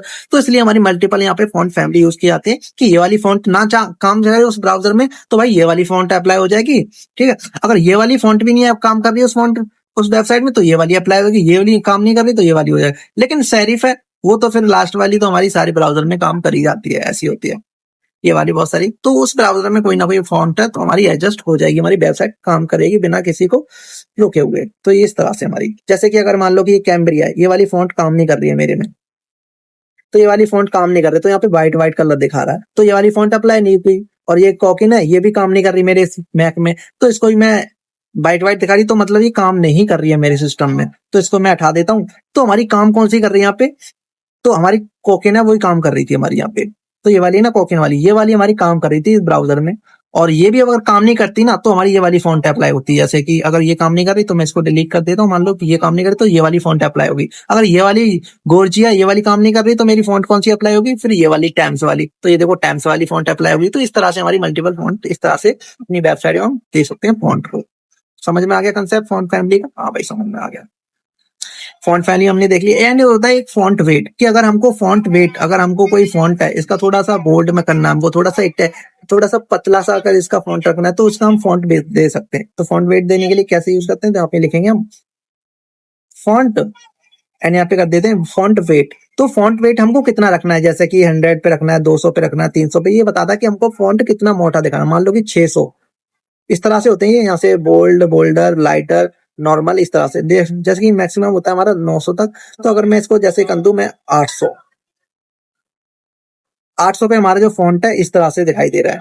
मान लो कि इसका मैं फॉन्ट वेट कर दूं मान लो 100, तो 100 पे मेरे को थोड़ा पतला सा हो गया, देख रहे हो, थोड़ा पतला सा हो गया। मैं इसको 200 करूं तो आप देखना इसका आपको साइज दिखाई देगा, 200 पे थोड़ा मोटा हो गया। मैं यहाँ पे कर लूं जैसे कि 900 में, यहाँ पे 900, देखो थोड़ा मोटा हो गया। तो हम फॉन्ट का वेट दे सकते हैं कि कितना फॉन्ट हमको मोटा रखना है, कितना पतला रखना है। इस तरह से हम इसको भी दे सकते हैं। समझ में आ गया भाई, चलो। एंड इसके बाद होता है क्या, फॉन्ट स्टाइल, कि हमको अगर कोई फॉन्ट का स्टाइल रखना है, जैसे कि इटैलिक, अंडरलाइन, इस तरह से हमको रखने हो तो हम इसको फॉन्ट स्टाइल दे सकते हैं। जैसे कि मैं इसमें फॉन्ट स्टाइल देना चाहूँ H2 टैग में ही, तो यहाँ पे मैं दे सकता हूँ कि फॉन्ट स्टाइल, यहाँ पे आ जाएगा। बहुत सारी चीजें यहाँ पे ऑटोमेटिकली आ जाती हैं भाई, याद करने की कोई नीड ही नहीं होती इसमें। तो यहाँ पे दूंगा फॉन्ट स्टाइल, तो यहाँ पे मैं दे सकता हूँ इटैलिक, नॉर्मल। तो मैं इटैलिक करना चाहूँ तो ये देखो इटैलिक हो गया। तो इस तरह से हम यहाँ पे फॉन्ट स्टाइल भी दे सकते हैं। तो इस तरह से फॉन्ट स्टाइल देना चाहो तो अपनी वेबसाइट में इस तरह से दे सकते हैं। एक होती है हमारी गूगल फॉन्ट्स, कि मान लो कि अगर कोई फॉन्ट हमको अपनी इसमें VS कोड में है नहीं, हमारे सिस्टम में है नहीं है, तो अगर चाहे हम कोई गूगल से कोई फॉन्ट लेना, कि गूगल में बहुत सारी फॉन्ट मिल जाती है हमको अच्छी अच्छी, जो कि हमको पसंद है, वहां पे देख करके हम उस फॉन्ट को, गूगल से फॉन्ट को हम यूज कर सकते हैं अपनी वेबसाइट में। जैसे कि मैं आपको दिखाऊं, सफारी पे खोलूंगा एंड यहाँ पे मैं करूंगा सर्च गूगल, सॉरी यार क्या लेट कोड क्यों आ गया, गूगल फॉन्ट्स। तो मैं यहाँ पे गूगल फॉन्ट सर्च करूंगा तो मेरे पास यहाँ पे एक गूगल फॉन्ट्स का एक वेबसाइट आ जाएगी, जो कि गूगल की खुद की फॉन्ट्स है। तो हम गूगल की फॉन्ट्स को भी हम यहाँ पे अपनी वेबसाइट में ऐड कर सकते हैं। जैसे कि मैं आपको दिखाता हूँ किस तरह से एम्बेड करते हैं, इंटीग्रेट करते हैं अपनी वेबसाइट में। एक क्या गूगल की फॉन्ट को हम ला करके अपनी वेबसाइट में इंटीग्रेट करना भी हम सीखते हैं किस तरह से। मान लो कि लोड लिया, मान लो कि हमको कोई इसमें से कोई अच्छी सी फॉन्ट पसंद आ जाए, तो उसको मैं ऐड करना चाहता हूँ। भाई कोई अच्छी सी फॉन्ट देख लो और उसको हम ऐड करना चाहेंगे। यार सब तो एक जैसी दिखाई दे रही है यहाँ पे। IBM फ्लैक्स सेंस हो गई, ऑन रैप हो गई। मान लो कि ये वाली फॉन्ट है, मेरे को ये वाली अच्छी लग रही है। मान लो कि ये वाली फॉन्ट को मैं अपनी वेबसाइट में लाना चाहता हूँ, इंटीग्रेट करना चाहता हूँ। कैसे करूंगा, मैं इस पे राइट क्लिक करूंगा, राइट क्लिक नहीं, क्लिक करूंगा डायरेक्ट। एंड क्लिक करने के बाद यहाँ पे बोल दूंगा, यहाँ पे एक ऑप्शन आएगा गेट फॉन्ट, तो यहाँ पे मैं क्लिक कर दूंगा गेट फॉन्ट, एंड यहाँ पे गेट एम्बेड कोड। तो यहाँ पे इस कोड को क्या करूंगा, पहले तो एम्बेड कर लूंगा मैं, एम्बेड कर लूंगा। और यहाँ पे embed code in the head of your HTML, मतलब कि जो कोड है ना हमारा ये HTML फॉन्ट का लाने के लिए हमको इस कोड को पहले तो अपने HTML फाइल में क्या लिंक करना होता है। हमने CSV फाइल लिंक करी, तो इसी तरह से इस कोड को भी हम लिंक करेंगे HTML फाइल में। और यहाँ पे जो HTML फाइल है ना, ये वाली HTML फाइल, तो इसमें हमको सबसे पहले यहाँ पे हेडिंग पार्ट में क्या है, इस कोड को यहाँ पे CSS के नीचे लगा देते हैं इसको। तो यहाँ पे मैं लिख देता हूँ, इस कोड को मैं क्या कर देता हूँ, पेस्ट कर देता हूँ। तो हमने क्या कर दिया, इसको लिंक कर दिया अपनी उस फॉन्ट को, यहाँ पे अपनी गूगल फॉन्ट है ना, वो गूगल फॉन्ट को हमने HTML पेज में यहाँ पे लिंक कर दिया। अब हम वो फॉन्ट को यहाँ पे अप्लाई कर सकते हैं। अब मान लो कि मैं देना चाहूँ कि यहाँ पे फॉन्ट मैं देना चाहूँ फॉन्ट फैमिली, तो यहाँ पे मैं अब दे सकता हूँ उस गूगल की फॉन्ट को। यहाँ पे इनमें से मेरे को कोई अच्छी नहीं लग रही फॉन्ट, तो मैं गूगल की फॉन्ट मैंने जो लिंक करी ना, उस गूगल फॉन्ट का नाम क्या था, उस गूगल फॉन्ट का नाम क्या था, तो उस गूगल फॉन्ट का यहाँ पे नाम दिखाई दे देगा। तो ये रहा ना फॉन्ट फैमिली, तो इसका नाम था मैरी वेदर यहाँ पे कुछ नाम है इस फॉन्ट का। यहाँ पे मैं इसको सिलेक्ट कर दूंगा, कमांड सी से कॉपी कर लूंगा, कॉपी कर लिया मैंने उस फॉन्ट का नाम, और यहाँ पे मैं दे सकता हूँ उस फॉन्ट का नाम। यहाँ पे मैं इसको ना थोड़ा हटा देता हूँ, फॉन्ट फैमिली कमांड बी। तो ये देखो हमारी ये वाली फॉन्ट यहाँ पे अप्लाई हो चुकी है, इटैलिक कर रखा है मैंने इसको। मैं इस इटैलिक वाली लाइन को करना चाहूंगा एंड कमेंट, तो अब मेरे को अप्लाई दिखाई देगी, हाँ भाई इस तरह से हमारी ये फॉन्ट है काम कर रही है। और जो ऊपर वाली फॉन्ट है ना, वो ओवरराइट हो जाएगी, जो यहाँ पे सबसे बाद में फॉन्ट आएगी वो हमारी फॉन्ट रहेगी, और जो इससे पहले फॉन्ट फैमिली अप्लाई थी ना, वो क्या हो जाएगी, ओवरराइट हो जाएगी, वो हट जाएगी। और जो लास्ट में आती है ना, वो हमारा काम करता है CSS में। जो पहले अप्लाई की गई है वो ओवरराइट हो जाती है। कोई भी चीज यहाँ पे मान लो कि फॉन्ट साइज है, यहाँ पे फॉन्ट साइज इतना लिखा है, अगर मैंने यहाँ पे फॉन्ट साइज लिख दिया यहाँ पे बाद में, तो बाद वाला हमारा अप्लाई हो जाता है, पहले वाला ओवरराइट हो जाता है। ठीक है, तो इसको मैं कमेंट भी कर दूंगा, तो इसका कोई फर्क नहीं पड़ेगा। तो हमारी क्या ओवरराइट कर दिया था इसको, तो हमारी फॉन्ट फैमिली अब ये वाली मैरीन वेदर वहाँ पे हो गई है, इस तरह से अप्लाई हो चुकी है। तो ये हमारी इस तरह से गूगल फॉन्ट है, इस तरह से हमने ये भी देख लिया। तो हमने आज के टॉपिक में हमने सारी चीज कवर कर ली जो कि हमने यहाँ पे डिस्कस किया था कि हम क्या क्या चीज कवर करने वाले हैं। तो हमने सारी चीज आज के डे में कितना देख लिया, 1.5 घंटे का हमारा वीडियो हो गया आज का। तो जिसमें यहाँ जो हमने क्या क्या कवर कर लिया, इंट्रोडक्शन देख लिया CSS का, CSS क्या होती है, कोड किस तरह से लिखा जाता है CSS का, इनलाइन CSS क्या होती है, इंटरनल CSS क्या होती है, एक्सटर्नल CSS क्या होती है, एंड CSS सिलेक्टर्स क्या होते हैं, जैसे एलिमेंट सिलेक्टर हो गया, ID सिलेक्टर, क्लास सिलेक्टर, हमने ये सिलेक्टर देख लिया, ग्रुप सिलेक्टर भी देख लिया, किस तरह से एक साथ बहुत सारे मल्टीपल एलिमेंट को एक साथ ग्रुप करके हम सिलेक्ट कर सकते हैं।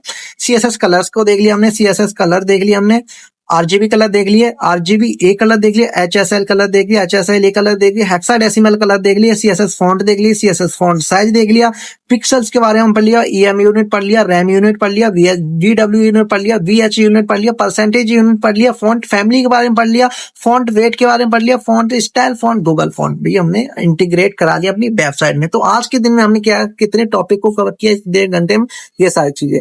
आई होप आपको ये सारी चीजें आज की वीडियो में समझ में आई होंगी। तो अब अगर आपको ये सारी चीज याद नहीं रहनी है ना भाई, याद किसी को नहीं रहती है, बस आपको क्या करना है, प्रैक्टिस करना है। जितना मैं सिखा रहा हूँ, आप जैसे प्रैक्टिस करते जाओगे, जितना मैं सिखा रहा हूँ, तो आपको ना ये सारी चीज ऑटोमेटिकली आती जाएंगी भाई।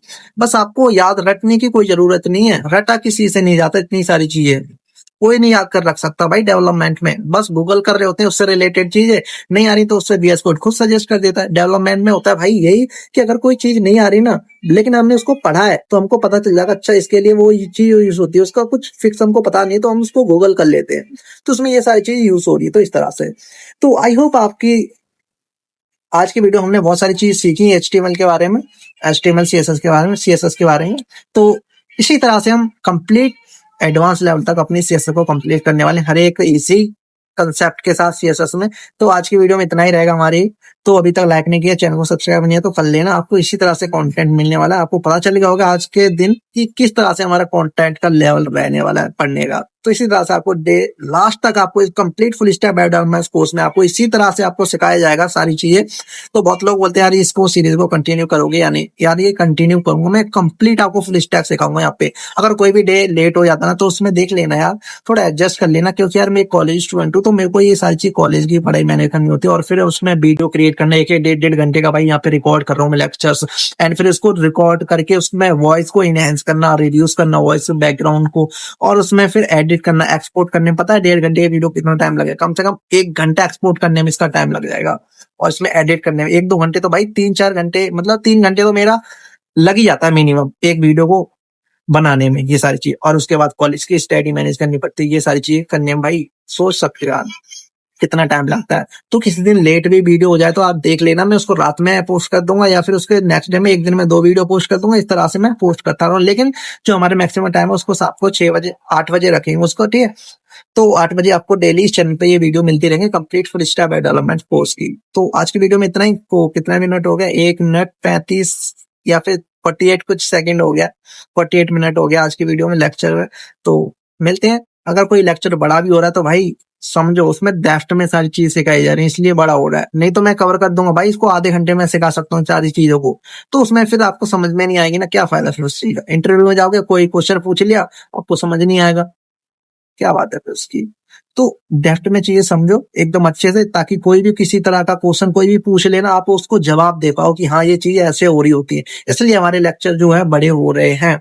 आपको सारी चीज मैं एकदम डेप्थ में समझा रहा हूँ, फ्रेंडली रह करके, एकदम फ्रेंडली माहौल में रह करके। ये नहीं कि भाई बस समझाया जा रहा हूँ, कुछ भी समझ नहीं आ रहा। मेरा मतलब आपको कंसेप्ट क्लियर होना चाहिए भाई, जब ही उसका पढ़ाने का मतलब है, नहीं तो कोई फायदा नहीं है। आधे घंटे का लेक्चर देख लिया, सीएसएस खत्म हो गई, 2-3 घंटे में सीएसएस खत्म हो गई कंप्लीट, क्या मतलब है उसमें। सीखो ना इस तरह से, अगर हमको अच्छे से सीखनी है तो अच्छे से सीखो। हाँ भाई, तो इसका ही आज के वीडियो में इतना ही, और मिलते हैं नेक्स्ट डे में, कल के में, ठीक है। तो आज के लिए इतना ही।